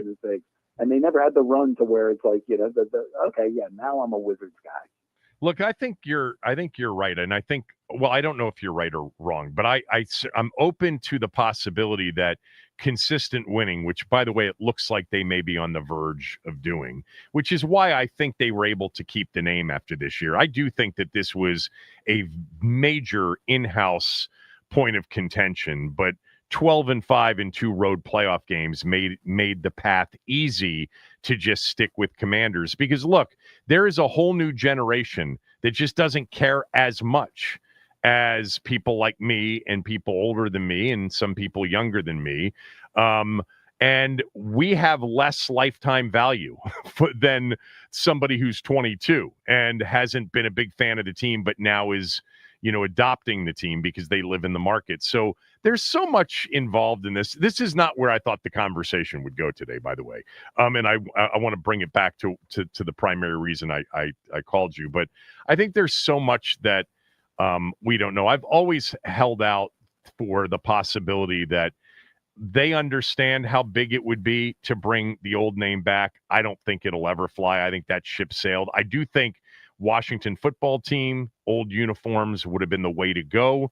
But there's a whole new universe of potential fans that are a lot younger, that have a lot more lifetime, value to the team and to the ownership group than, guys 45 and older. Yeah, and you don't undercount, and I know you don't, just the idea moving on from Snyder. I mean, Snyder sure huge. The name change was a couple of decades of Snyder in the making. And it was like, okay, now we're out. I can't do it anymore. And yeah, you can squander goodwill. We're seeing that with the Baltimore Orioles right now. You can squander that pretty quickly. But it does seem like Josh Harris sort of they're just professionally run now, so it's a lot more fun to watch. Look, I'll ask you, and we'll move on after this, but you are a sports media person. You know how much I love that stuff, and it's why I've had these conversations with you so many times over the years. But one of the things, and I know it's not the it's not the be all end all anymore because of so many ways to sort of consume the content. But aren't you surprised that the TV ratings didn't go up, that they were essentially the same as you told us, towards the end of the year that they were in 2023 with a 4-13 team? Aren't you surprised that they didn't sell out every game once it became apparent Jayden was a star and the team was 6-2 or 7-2? Yeah. What's your response? I actually was very surprised, and I reached out to Mike Mulvihill, who was a great research executive for Fox, who just dives into these numbers and knows so much about these numbers, and he wasn't surprised, and which also surprised me. And he said that generally the year, the breakout year, it's just people don't come through. It's not reflected in television ratings. It's sometimes not even reflected in terms of attendance. And attendance with this team, you also have to just throw FedEx Field in with that as well. It's a tough place to go. The thing to look at is this year, and if people are coming back, you're gonna see it this year because people are getting excited over the team. They're going to be more inclined to watch a team. It's not going to be like it's not going to have a feel of a fluke, perhaps. And he said he sees it in market after market after market. Like the first year, people are always surprised, like, why didn't these ratings go up? And then it's the year following that you see. Interesting. There are probably a million reasons why that happens. I don't really understand that well. Yeah, I mean, it wasn't just a change in fortune. It was a leap into something that, when you have an 8-game turnaround, and by the way, it's led by a young superstar rookie of the year quarterback, I would think that it would translate much sooner, but that's interesting. Here's a question that is not necessarily associated with this, but, you were talking about by the way, I'll be calling you every week to find out what the local TV numbers are for every game next year, starting in 4.5 weeks. Consider that done. Yes. So I'm still on AM radio for 3 hours every day, but it's not, AM radio anymore, right? People stream, people podcast the show, and then I've got this podcast as well. I'm wondering if you have looked into what's the future of radio play-by-play of sports when everybody right now can pretty much watch a game on their phone. And now you're talking about being able to red zone on your phone through an app. I think you can do that anyway. What is the future of radio play-by-play? I think there's still a future in it. Like AM radio, it's not going to be as big a business as it once was, but you still have plenty of places like, like Sirius XM, that will invest in audio. And you have actually you're the home of the Redskins. We're not anymore. Wow. We're not anymore. We used to be. We were for many years. Not anymore. iHeart is. Wait, who's? iHeart. Okay. iHeart is. Yeah. Like if there's money there, then the team is gonna have radio, and I would expect that I don't expect that you'll see a Frank, Sonny, and Sam situation come out of this, where people like you and I just remember those guys. Touchdown, Washington Redskins. Right. That'll be hard. No, that's not coming back. But I still see that as being something that brings in millions of dollars to the team. So it's something that, in terms of rights. So interesting. I don't see that going really anywhere. Yeah, I think from a broadcaster standpoint, especially as some of these older guys retire or even, unfortunately die off, I think the next wave are the 25-year-olds that'll do it for next to nothing. Yeah. I mean, do you recall when we were kids, people would turn down the sound on TV and they would turn up the radio. And you haven't been able to do that for decades because it didn't match. Right. The radio call would be a second or two early or late from TV. Right. But back in the 70s, 80s, and before that, it's like I said in the beginning about the cable industry. I mean, that's been the whole radio industry, but it's still out there. It's still making money, and people still value those rights. Red Zone.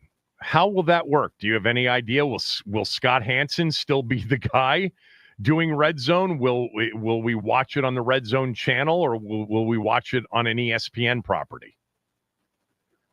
It's still going to be on the Red Zone channel. It's still going to be Scott Hansen.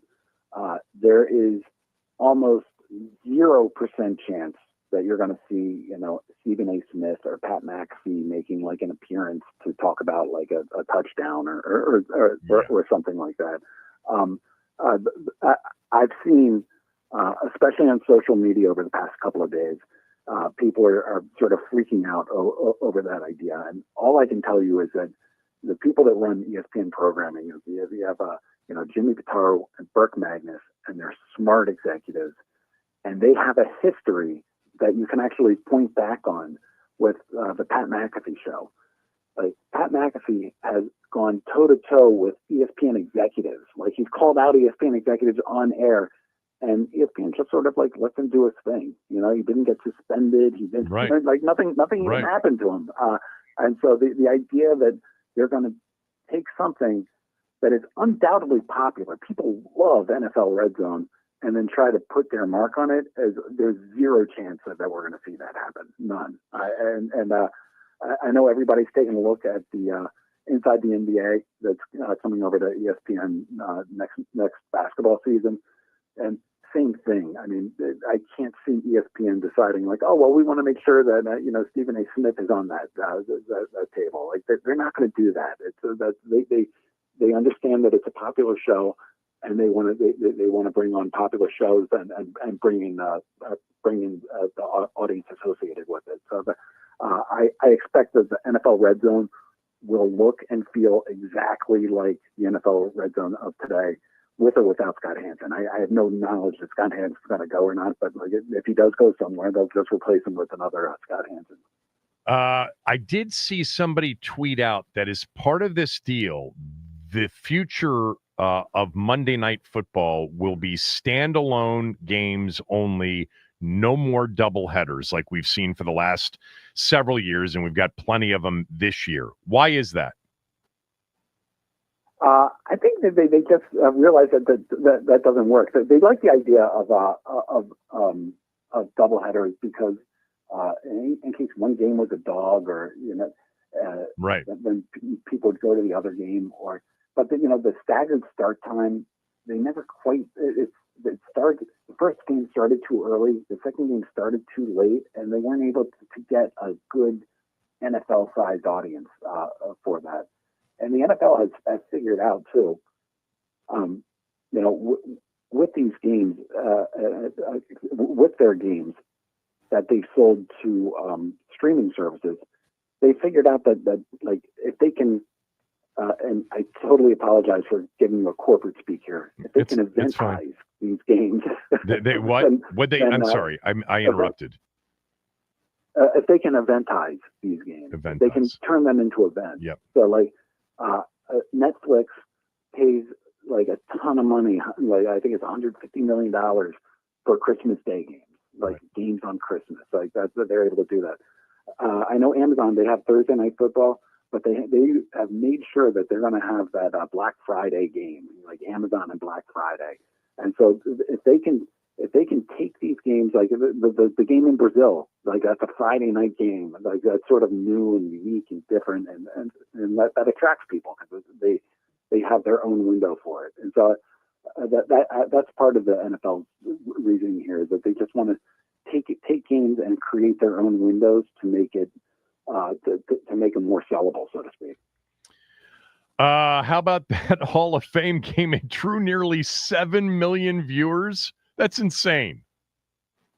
Yeah, I mean these numbers, and I think I'm a big baseball fan. Yeah, like there was a great Sunday night baseball game down to the wire, and it got like 1/3 of the audience of an NFL preseason game that did any starters even play? No, no, that's incredible. Right. Yeah, people are so excited to just seeing the helmets go out of the laundry, like Jerry Seinfeld said.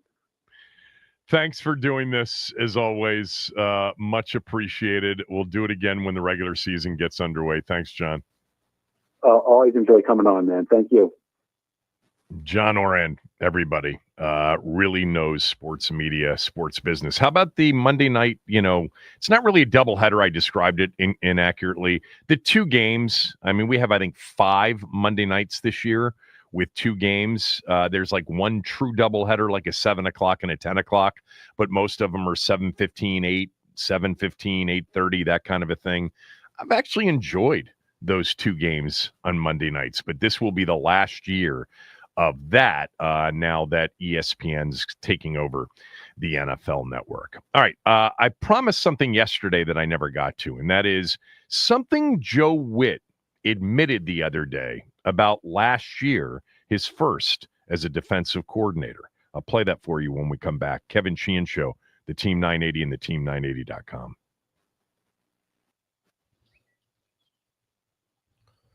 All right, here's what's happening on Thursday, August 7th. A little bit of breaking news on the Washington Mystics front. The Mystics are trading away Aaliyah Edwards to the Connecticut Sun in exchange for J.C. Sheldon and a 2026 first-round swap rights. So they have the right to swap first-round picks with the Connecticut Sun if they so choose. And after it was widely reported yesterday that smelling salts will be banned in the NFL, turns out I was wrong. The ban on smelling salts only extends to teams that will be providing them to players. Players are still able to bring their own smelling salts, and justice has been restored to the game. Boston Red Sox, they have reached a deal to extend the number 1 prospect in baseball. Rookie outfielder Roman Anthony has signed an 8-year extension with the club worth $130 million and could max out somewhere near $230 million.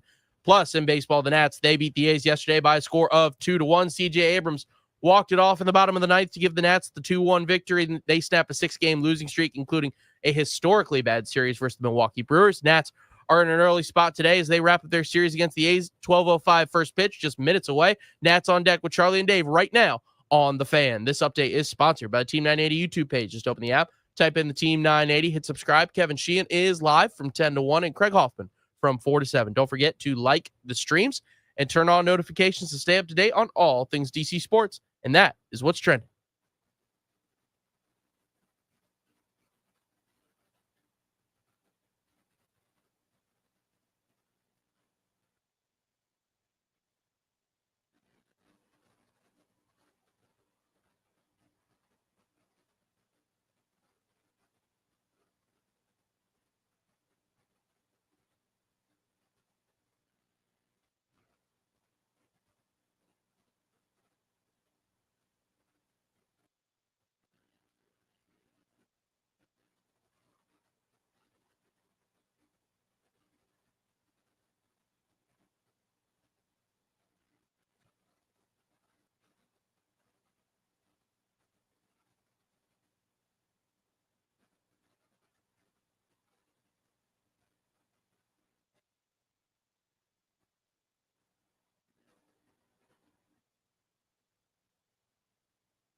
Joe Whitt Jr. earlier this week held his first, I think, presser of training camp so far. So did Kingsbury. There was something that he said that I've been wanting to play for you, and I just haven't had the opportunity, but I do now. You'll hear the question, but essentially it's what he wanted to improve upon heading into training camp. Coach Quinn had mentioned using the offseason for the coaches as well to kind of like reassess and see what went well and what you needed to be improved on from last season. Is there anything that you as a coach, you looked at and said, this is what I want to get better at going into training camp? Yeah, there were a number of things to myself, and this might sound silly. My motto, and I have it on my board right now, is let's do what's right, don't necessarily be right. As coaches, you think you have all the answers all the time. And so I'm being very cautious to listen to everybody and make sure I'm doing what's right, not necessarily trying to prove that I am right, if that makes sense. And so allowing the coaches just to coach, getting out the way, putting the scheme in, detailing it out from a schematic standpoint in the meeting rooms, and allowing them to go do it, and focus on calling it in the right situations, and then making sure that we're putting the players in the best situation, utilizing them.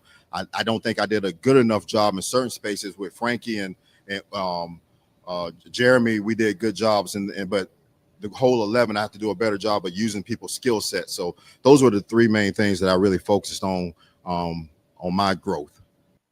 That was really interesting from Joe Whitt Jr. Some real self-evaluation. The first part of that is, I can't be the person that has all the answers all the time, especially if I don't. The second part of that is, being more of a macro manager rather than a micro manager, getting out of the way, as he said, coaches, allowing the coaches to just coach, getting out of the way, putting the scheme in, detailing it out from a schematic standpoint in the meeting rooms, and then allowing them to go do it.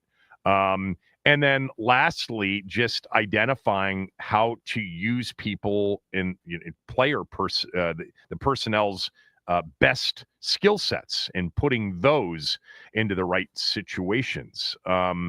You don't hear that a lot, I don't think, from coaches. It was not a great debut for Joe Whitt Jr. Because I felt like last year there were individual players who were pretty talented. I mean, Wagner and Luvu were both second-team AP All-Pros. But there was a disconnect somewhere. And we talked about it at times last year. Is this a coaching or a schematic thing? It was year one for him being a defensive coordinator. I love the fact that he sort of self-evaluated. There's a lot of self-awareness in that answer.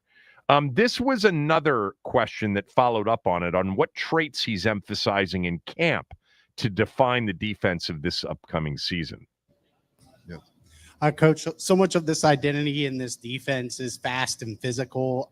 What specific traits or habits are you emphasizing in camp to build that identity, especially with young guys, a guy like Jeremy Reeves, who the other day was talking about how the game has kind of slowed down for him after, a rebound year last year?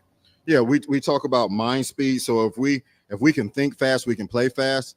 We go hard. We don't practice necessarily long, but we go really, really hard. And so make sure we're chasing the ball. Make sure we're being physical up front. We're not letting the ball get through. And you just have to practice that way. You have to live that way. You have to. This is an intense environment that AP and DQ have set, a very competitive environment, and you have to get used to living that way. And one thing I would say is,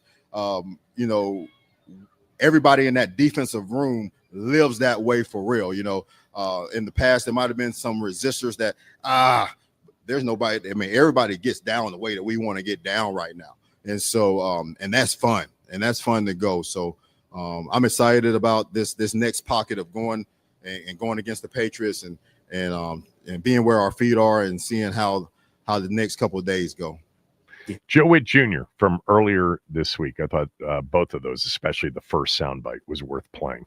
All right, Ben Standig next. He was in Foxborough yesterday. What did he observe? We'll get the answers when we return. Kevin Sheehan Show, the Team 980 and the team980.com.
Ben Standig's joining us, as he does every day during camp when he's able. He was up in Foxborough yesterday for the joint practice activity between the Patriots and Washington, and he's back now.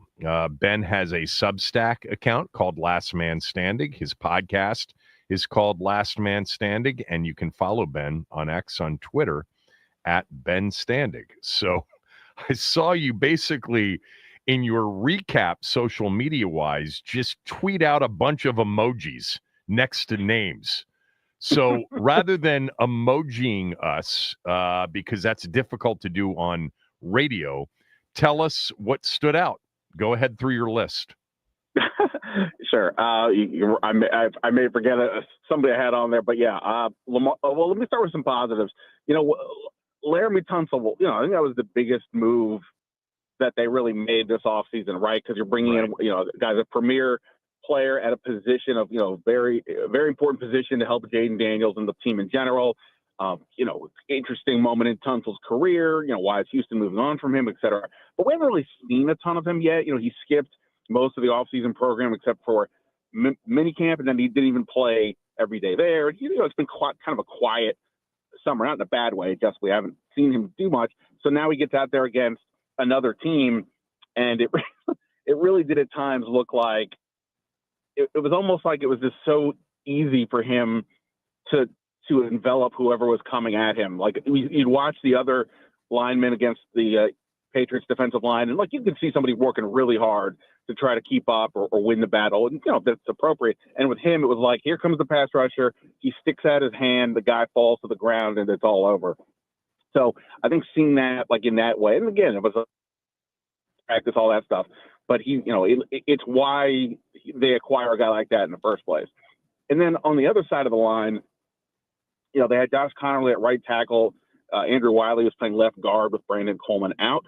And, Connerly, he's been, he's a young player. It's been a little bit of an up and down journey in regular camp. We've talked about the fact that he's super young and, that maybe, slowing him a little bit. He looked much more comfortable in this setting, both in terms of the 11-on-11 drills, the one-on-ones, and talking to him after practice, he said he felt like he was thinking a lot less out there yesterday than he had been all camp. And when asked kind of why, he's like, well, at camp, I'm going up against the same guys all the time. They know what I'm doing. They know what I'm about, and they've got to do their job. So they're coming at me. And, he also mentioned that you can't quite go as hard as maybe you want in certain situations because you don't want to hurt your teammate, and maybe that was in his head a little bit. Here, he didn't care about that aspect, and he said, it was a new opponent. It's a clean slate, and that seemed to free him a little bit in terms of what he was doing. So to me, it looked like he had a pretty good game practice. Again, I don't know if that means he's the definite week one starter or he's going to be great off the bat. I'm not saying that, but it was a good step up for him. So I think those just off the bat were two of the positives. On defense, I'll also say that the other rookie, second-round pick, Trey Amos, continues to look like a pretty solid option already at corner.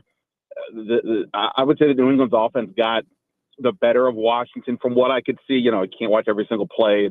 Two fields are happening simultaneously, action. But it looked like Drake May had some pretty good moments, and the guys like Lattimore and Sanders still had their ups and downs. But it looked to me like Trey Amos was pretty steady throughout, even when matched up against Stephon Diggs. So I think those are three guys on a positive end that stood out. Okay. What about on the opposite end, the negative end? Yeah. Well, not having Terry McLaurin around has been noticeable in Ashburn, but it really stood out here. It just felt like Jayden Daniels, who was a good, he did Jayden Daniels things. He had success finding Deebo Samuel and Zach Ertz and Austin Eckler. But when it comes to the outside receivers, there was just no deliver. These guys just were struggling to get open. And that's kind of what we've seen in camp to a degree. And it continued there. So, the fact that we lost you there for a second, but were you saying that there was no separation?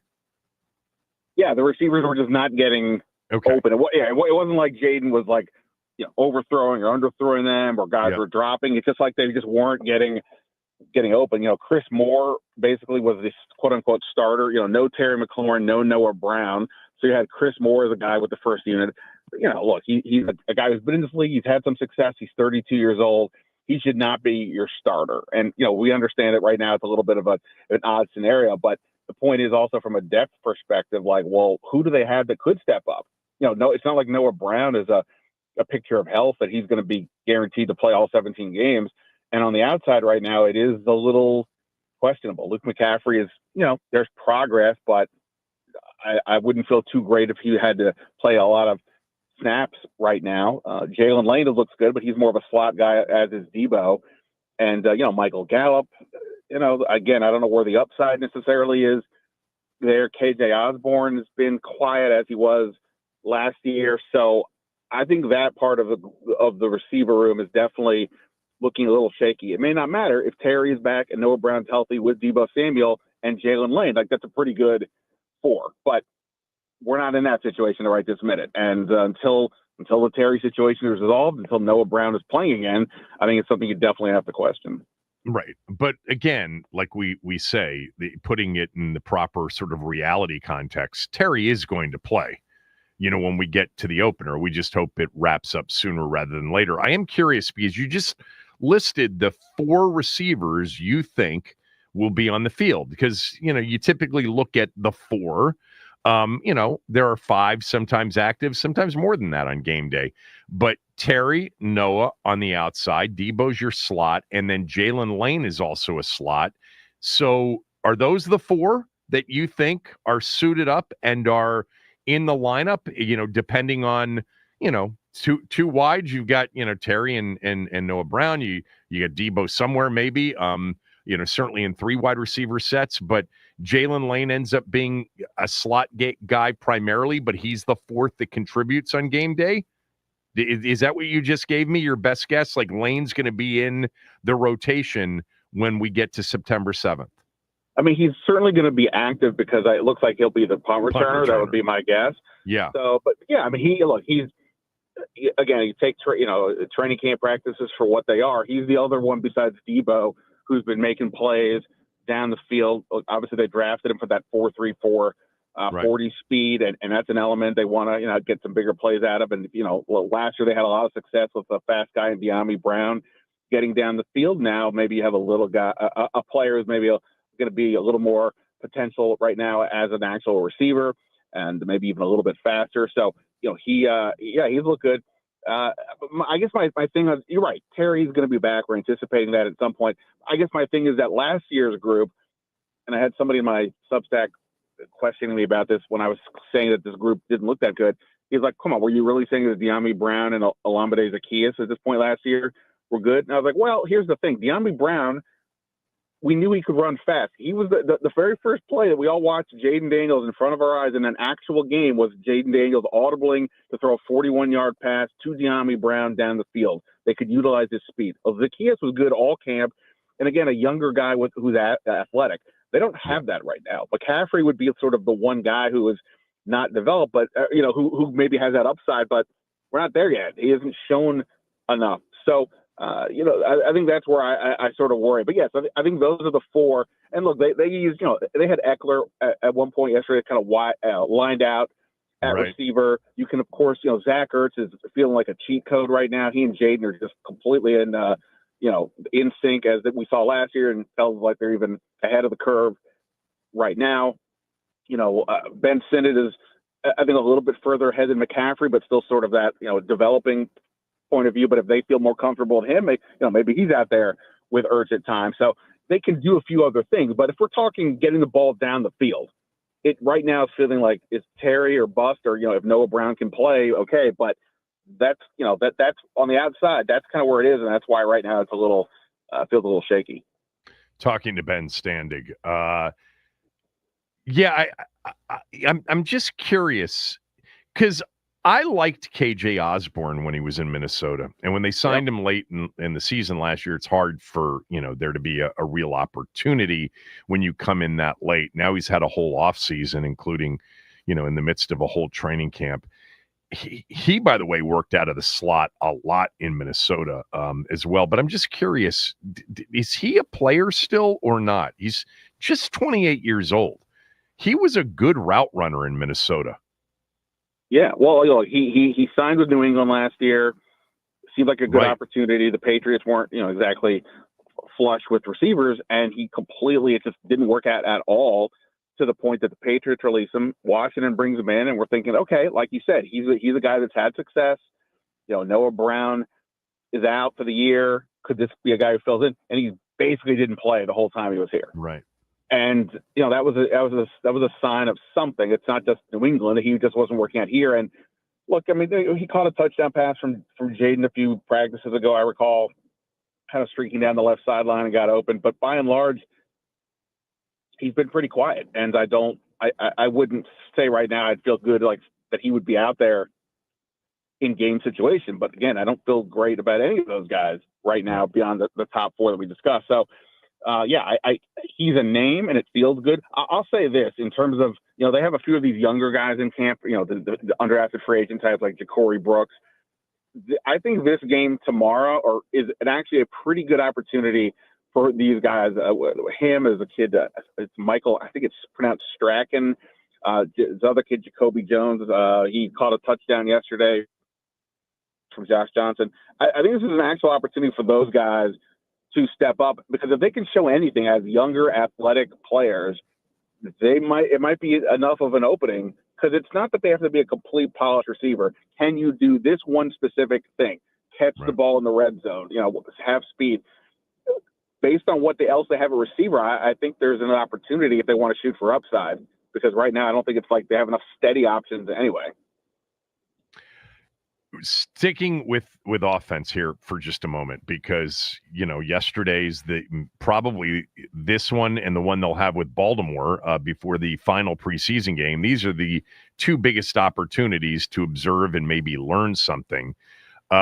You mentioned Jalen Lane, but there's been so much discussion about Ja'Cory Krosky-Merritt, aka Bill Merritt. What did he do yesterday against a real team tackling? Yeah, I didn't see much, to be honest. Now, when you're trying to watch both fields, whenever Jayden's on offense, try to watch that at least. And then when it wasn't him, you see what the defense is up to. I didn't see a ton from Bill, but the way Dan Quinn laid it out before practice was that basically some guys were going to practice a lot today and basically wouldn't play in the game, right? And then the opposite. So it feels to me like we saw Brian Robinson yesterday had some good plays. Austin Eckler was out there a bunch. I will guess we won't see either of them in the game, and this could be therefore Krosky-Merritt's opportunity to really have control. Yeah, and they have a couple other running backs: Kaz Allen, Demetric Felton, maybe Jeremy McNichols if you want to count him in this scenario. But I think we'll see a lot more of Bill in the preseason game versus. I didn't see a ton yesterday. I think the offensive line in general, I didn't see a lot of success on the ground yesterday. As I was saying, the tackles were pretty good, but there were some questions at guard a little bit, and they were okay. I think they were a little bit better. It felt to me, giving Jayden some time than they were opening lanes. But again, I think this is the run game in general. It's always hard in these practices because there's no tackling. So even if you're having success, are you really having success? What happens when the guy's actually trying to bring you down? So we'll get a better feel for whoever's in the backfield, presumably Krosky-Merritt, tomorrow night. Talking to Ben. Ben was in Foxborough yesterday. Tell us quickly about the skirmishes that led to Coach Vrabel getting cut. Yeah, that was wild. All the Patriots reporters were having a field day over that. Basically, there had been a little bit of a skirmish, a few plays earlier, and by that I just mean, the guys pushing and shoving after the whistle, blows, all that type of deal. Then it's happening again. It looked like from what I could gather that Travion Henderson, the rookie running back in the Patriots, who's known for his pass blocking, really stifled somebody rushing at him. Whoever it was on defense seemed to take exception to it. Don't know for sure if it was Jalen Holmes, but he's the one that came out of the pile without his helmet on. Anyway, as the tussle hit the ground and both benches kind of emptied, Mike Vrabel, who was standing sort of behind the Patriots offense watching the play, he dives in there essentially to try to break it up. he's also, of course, a crazy former linebacker who I'm sure would love to go out there and hit somebody right now anyway. So not only does he dive in there to try to break it up, but he ends up with a little bit of a bloody cheek. So it was kind of wild to see a coach do that. But again, if there was going to be one who would, it would be him. Ultimately, it wasn't really that big of a deal, if we're being honest. This is, kind of what happened. But yeah, but it was no, in a day when it's otherwise pretty, formal, one drill after another. It's always interesting when these moments happen. Last one on yesterday, because the only defensive player I think you've mentioned is Trey Amos. Anybody else defensively stand out for positive reasons or the opposite? Yeah, I'll be honest, like the defensive line is kind of hard to read. They were primarily playing at the other end of the field from where we were. So other than pulling out binoculars, sometimes it just was hard to see kind of what they were doing. As I said, Drake May was having some decent success. He had 3 plays in a row. He hit their slot guy, Pop Douglas, on 2 passes, one across, or both with Sanders still on him. But Sanders still later came up with an interception when Bobby Wagner did Bobby Wagner things. He read the play was going to go to the slot receiver, even though he's not the fastest guy. His instincts allowed him to jump the lane, tip the ball, and went to Sanders still in the end zone. So that was at least an example of, everybody kind of being on the same page and reading the defense and understanding kind of where to be. But overall, it looked to me like the secondary was having a bit of a tougher time, certainly than we had seen in Ashburn. And, Marshawn Lattimore gave up some plays as well. They also made plays. Again, not acting like everything is a negative, but you kind of notice, you follow the ball. If the ball is beating a guy, then you notice that more than if he's shutting somebody down on the other plays. But I think Amos looked good. The other secondary pieces, I'd be curious what the coaches think after watching that tape. All right, just on the defense in general, and I'll do it Doc style, out of reverence. 56, Bruin, drafted. How's he looked? Kane Medrano, you can see the reasons why he was interesting to them. You can see is he playing more safety or linebacker? That's really what I want to know.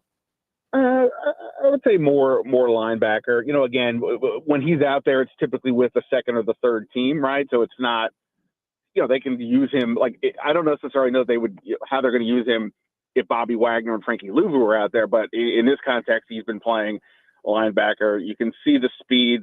That was a big factor for him, and he seems to have pretty good instinct. So I think there's a lot there to work with. Maybe it's a year 2 thing where it all comes together a bit, but I get why he was of interest to them, and to me, I've seen him make more plays over the last few days, so it seems like he's ascending, which is obviously a great sign.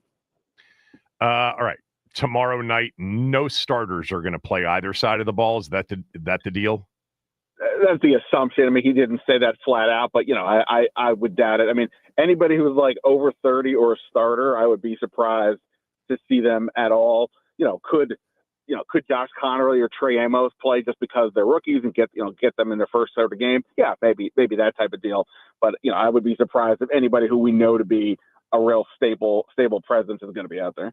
All right, I'm going to ask you, Ben's joining us, what I asked callers in the first hour of the show today. This is the time of year before the first preseason game where a lot of people will say to a fan of a team, "Hey, man, what's your team going to be like this year?" When you run into somebody that doesn't follow your team, what are the Skins going to do this year? So when people say that to you, and I know they do, and ask you, what do you say? I say that I think they could be a better team that ends up with a worse, doesn't reach the heights they did a year ago, whether that's because of the schedule or injuries or just some kind of luck or whatever. I think defensively, to me, it feels like they have more depth up front. They still, as we know, maybe don't have that stud player, but it feels like they have more depth, more options, and better fits for what Joe Whitt is looking to do. If Joe Whitt can get a pass rush going, then, well, let me rephrase that. If he has his cornerbacks there with Lattimore and Amos that can be press corners because you can feel like they have those abilities, now you can send more guys at the quarterback. That wasn't always the case last year with the cornerbacks that they had. So I think that's the type of thing that could transform the defense a bit. Again, can he get to like sort of middle of the pack instead of towards the bottom? That's the question, but I think there's at least some hope in that. And look, offensively, as long as Jayden Daniels is out there, you have a chance. Even I'm saying with the questions at receiver without Terry McLaurin, Jayden Daniels is very accurate. He makes plays. He's got good instincts. The receivers just have to give him a little bit of room, and he'll make it work. That's what's kind of alarming, that these guys have been struggling to do that. But as long as Jayden Daniels is out there, they've got a real good chance. They've got more veteran experience with guys like Von Miller. So they could win 10 games, but still, like I said, be somewhat, not have a playoff run like they did a year ago. Show some more flaws than they did last year because so much went right. But so they could be a better team and yet have a little bit of a worse outcome. All right, last one. And I haven't done this week on radio. I did it with Tommy the other day on the podcast, but I want to do it with you. What did you make of Jayden Daniels admitting the other day that it was a broken rib that he suffered early in that game, October 20th at home against Carolina? And yet the following week he was on the field and magically, threw the Hail Mary to Noah Brown.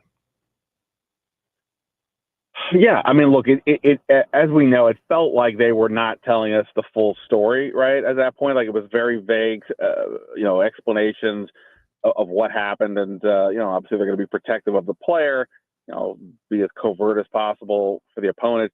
But you're right. I mean, he throws the Hail Mary, he plays the next week. You would think if he really has a broken rib, boy, that would be something you'd want to be very cautious about, especially when it's this, young guy that's going to be the centerpiece of your team, you hope, for years to come. So, I imagine it's going to be something that we ask more about here in the coming days. But I don't know. Beyond that, we kind of hear these things often, right? Some player will say X, Y, Z happened, and we just had no idea because they didn't tell us. This would be one of those we're like, I think you should have told us something, but they didn't. Yeah, so they pulled him off the injury report before the Pittsburgh game. I'm pretty sure that's what it was. I had that in my notes, that he was on the injury report for the Chicago game. Obviously, it was a question as to whether or not he would play pretty much up until, Saturday.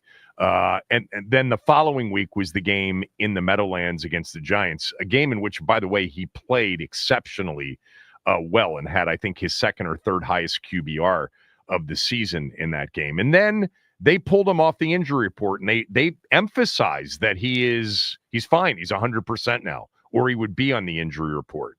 And I remember during those weeks saying, if he were injured seriously and they're putting him on the field with a broken rib or something serious that could compromise maybe not only the ribs, but something else, in week 8 of his rookie season, given the way it started, I think that would have been quite ballsy and borderline, I hate to use the word, negligent, because they know the injury better than I do. And the player may have been feeling better, heading into that game, on that Sunday against Chicago. But man, to put him out there compromised, that's, I know people will say, look, it's a pain threshold thing with ribs, but I don't know. I felt going into the Pittsburgh game fine.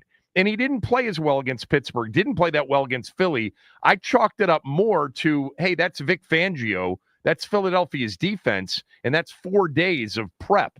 They wouldn't have put him out there, by the way, running a ton of zone read, especially against Pittsburgh and Philly, if he was compromised.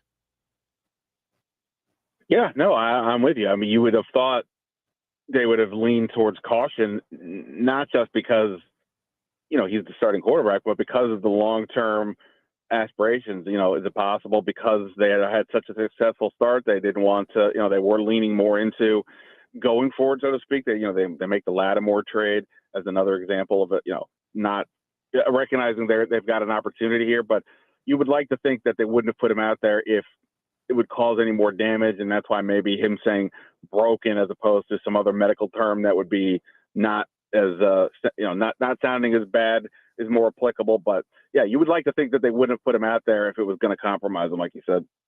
Yeah, I mean, Remember that 4th and 2 in the Philly game in the fourth quarter when they essentially ran a designed run with him to try to pick it up, and he didn't get it, and he took a big shot. Like, I just think back to those games. Look, to me, if he's not on the injury report, you can't mess with that these days. You know, if you're injured and you're not on that report, we've seen draft picks docked for faking injury reports in recent years. So I got to think that by the time we got to Pittsburgh, he was 100% healed, maybe a bit uncomfortable still, but not at risk. Still a bit interesting that they put him out there for the Chicago game. I know there are people that will say, man, you didn't feel this way about RG3. That was a playoff game, first of all. Secondly, he wasn't forthright with his injury during the game. And he had doctor's help. He had, what's his face, Dr. Beanie, basically say it was the brace. They were ready to put, Cousins out there in the second half of that playoff game. And the doctor said to Mike, he's fine. It was the brace that was bothering him, which is why he looked so bad in the first half. So apples and oranges, really. This is week 8, and they had him out there with a broken rib, and he threw a Hail Mary. I mean, it adds to his, incredible Rookie of the Year accolade list. But, man, I thought that was interesting. Anyway. I remember when he threw the Hail Mary, we were all like, can he get it there? Because of the but that no broken or whatever. I was like, that is literally torquing your body. This is, putting a lot of pressure on that part of the body.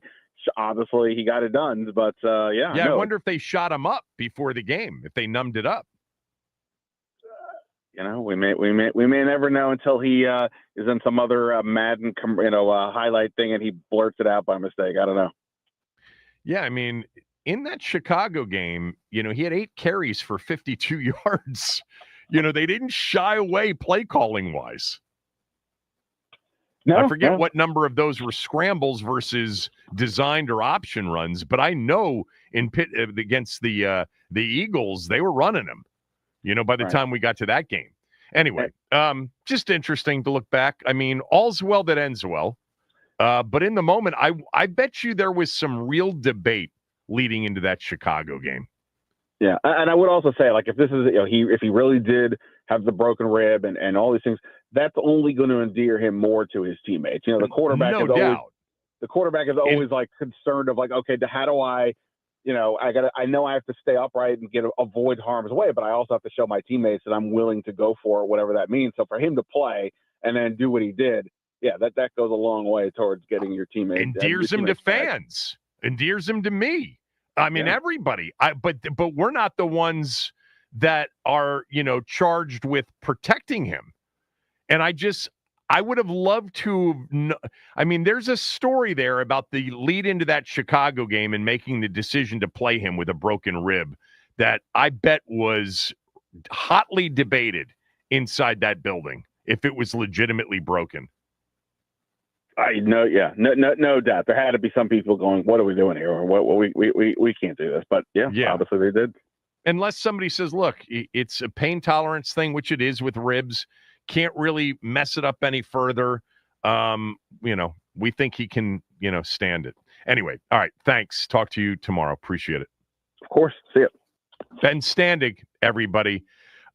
When we come back, I want to go back to the poll question yesterday about Terry and add to something that I don't think we discussed yesterday or even today. We'll do that next. Kevin Sheehan Show, the Team 980 and the team980.com.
So lots of reaction yesterday to our conversation, to many of the calls, to the poll that I put out yesterday, Team Terry or Team Front Office. Team Front Office, 69.5%. Is that the final total? Let me just see. The final total is in at this point.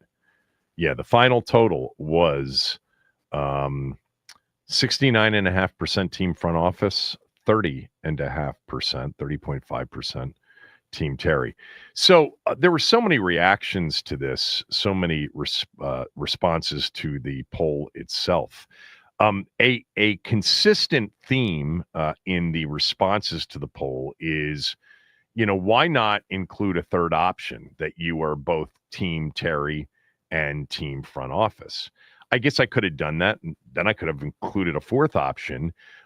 You're both, against Team Terry and Team Front Office. But really what we're looking for is looking for, if you had to sort of lean in the direction of a side that you think is right in this, which side would it be? And 69.5% say Team Front Office right now. But I got this particular response from Stick. Stick writes, anytime a player asks to be traded from a good team, good riddance. That's a final straw for me. I think that is a part of this, but it's not for me. I think it is for many. It's not for me.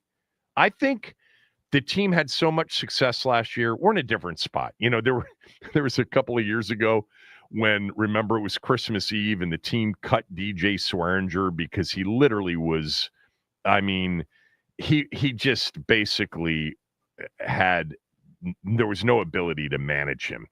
And they cut him loose. And Tommy wrote and said, if they really wanted to punish DJ Swearinger, they would have made him stay. That was a great line because the organization was such a train wreck. The real punishment is making players stay in a place like Washington was a few years ago. But that's not what it is anymore. So it's different, right? Like a few years ago, it's like somebody requesting a trade. Yeah, why wouldn't you? I'd request a trade. I'd want to get cut. I'd want to get the hell out of here too. But that's not the way it is anymore. It's a completely different situation. So somebody, even a beloved and very popular player like Terry McLaurin, requesting a trade rubs a lot of people the wrong way. It's not the final straw for me. Like, I don't know if there is a final straw in something like this for me.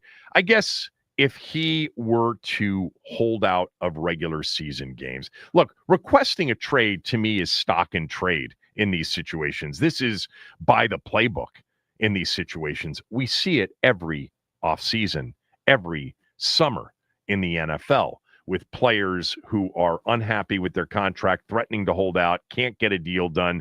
Trey Hendrickson requested a trade. Micah Parsons has requested a trade. Brandon Ayuk last year requested. We can go through the list every summer. Like, it's just part of the, I'm really serious now. I want it to be traded. You're not even close to where my value is. Trade me to somebody who realizes and will pay me the going rate for the kind of player that I am. I'm not offended by that at all. I'm not. But I think many of you are. The question I want to ask, and we'll just take a few calls if you want to weigh in, 301-230-0980. This can be with Terry, but this can be with any player. In a situation like this, what is the last straw for you? Is it a trade request? Is it missing regular season games? For me, I don't want him to miss regular season games. I don't think he will. I don't think he will miss regular season games, but that would really be kind of a, you know what? Sorry, but I really can't empathize with your position now. You're under contract to play for this team, and now you're going to miss games, which now can truly hurt the team. Is there a final straw for you, and is it requesting a trade by a player in a contract conflict like Terry is right now? 301-230-0980, 301-230-0980. We'll take calls on that next.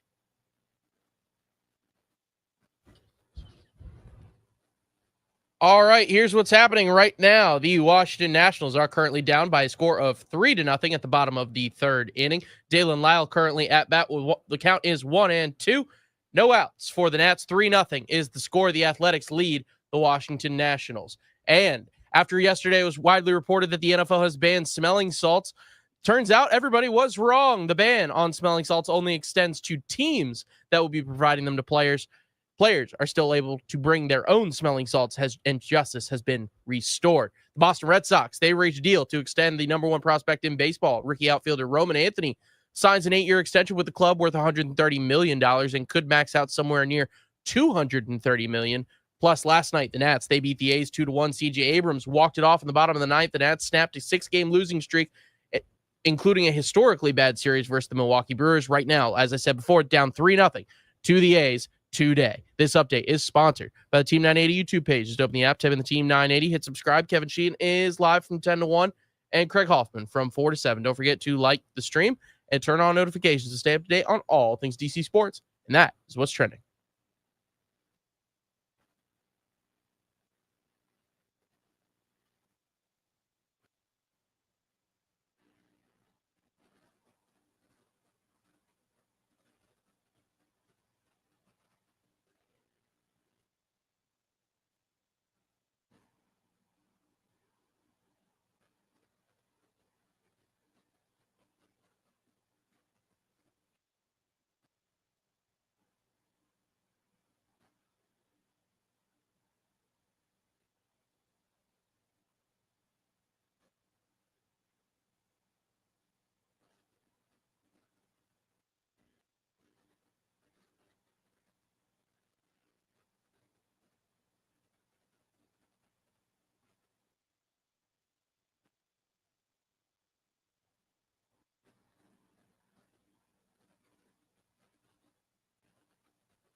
What's the last straw with Terry? Stick writes that anytime a player asks to be traded from a good team, good riddance, that's the final straw for me. It's not the final straw for me. I think once you start as a player under contract, missing regular season games, that's where I would certainly draw the line to a certain degree. I don't think he's going to do that, though. What do you guys say? 301-230-0980. Max, do you have an answer to this? Yeah, I mean, it's never. I think missing games is going to be like the big last straw. I'll never not empathize with a player, but at the same time, when you are under contract, you're under contract. Why aren't you playing? I understand you want to secure your future, but you need to play. And so if this bleeds into that, it'll certainly do a lot more damage to Terry and his reputation around here, which so far has been immaculate. But I don't see it going that far. Terry's Mr. Commander. He's the team first guy that that he's been this entire time. So I have a feeling he's not going to be missing games like that. Yeah. I saw something and I'm looking for it right now. It was not what I would call a high caliber report. Basically, somebody's suggesting that Terry has that there would be a ton of interest for Terry and that he is mentioned 3 or 4 teams that he'd like to get dealt to. I got to find that. It was not. That's certainly interesting. It was not a Rappaport. It was not anybody locally. It was not Schefter. Aaron in Suitland, go ahead. Hey, man, thanks for taking my call. Sure. Initially I said, 2 weeks from tomorrow, but I forgot. What? We lost Aaron? He's still there, but hold on. Let me tap in. Initially, 2 weeks from tomorrow would be 2 weeks from Friday. Is that the game against Baltimore? That would be the last preseason game. They play Baltimore on the 23rd at noon. So I think that's a Saturday. Is the 23rd a Saturday? Yeah, they play. Can you hear me? Got him back. Yeah, I got you now, Aaron. Go ahead. All right, cool. Okay, so what I was saying is that I would wait a week past tomorrow's game. I think that the unfair thing about this whole situation is the Commanders want Terry because of the value that he brings to the team. If you look at his stats last year, he was 13th, 14th in all his stats with the exception of touchdown. I believe he was in second. So it's the Commanders value him, but it's not based off of his stats. No, so it's not. They value, right. Yeah. So if they he was value 19th him, in receptions last year. Right. So he needs to play under his contract. He needs to play under his contract and understand and realize that the Commanders value him. So, and that it's that plain and simple. But for me, I would give him until after this game tomorrow. All right. Thank you, Aaron. Appreciate that. By the way, I wanted to mention something real quickly. Did you see Juan Soto broke up a no-hitter yesterday in the 9th? Oh, yeah. Gavin Williams had a no-hitter, 1 out in the 9th. Do you know that there has not been a no-hitter thrown this year? So typically, I think it was 4 last year, 4 the year before that, 4 the year before that. 2021, there were 7 or 8 no-hitters. And typically you get more earlier in the season, pitching ahead of hitting, I guess. But not one no-hitter this year. And Juan Soto broke one up for the Mets yesterday in their game against the Indians, where Gavin Williams had a no-hitter into the 9th inning. All right. Not the Indians. Sorry. The Guardians. Close enough. Excuse me. Cleveland. All right. That's it for the show. Chris is next.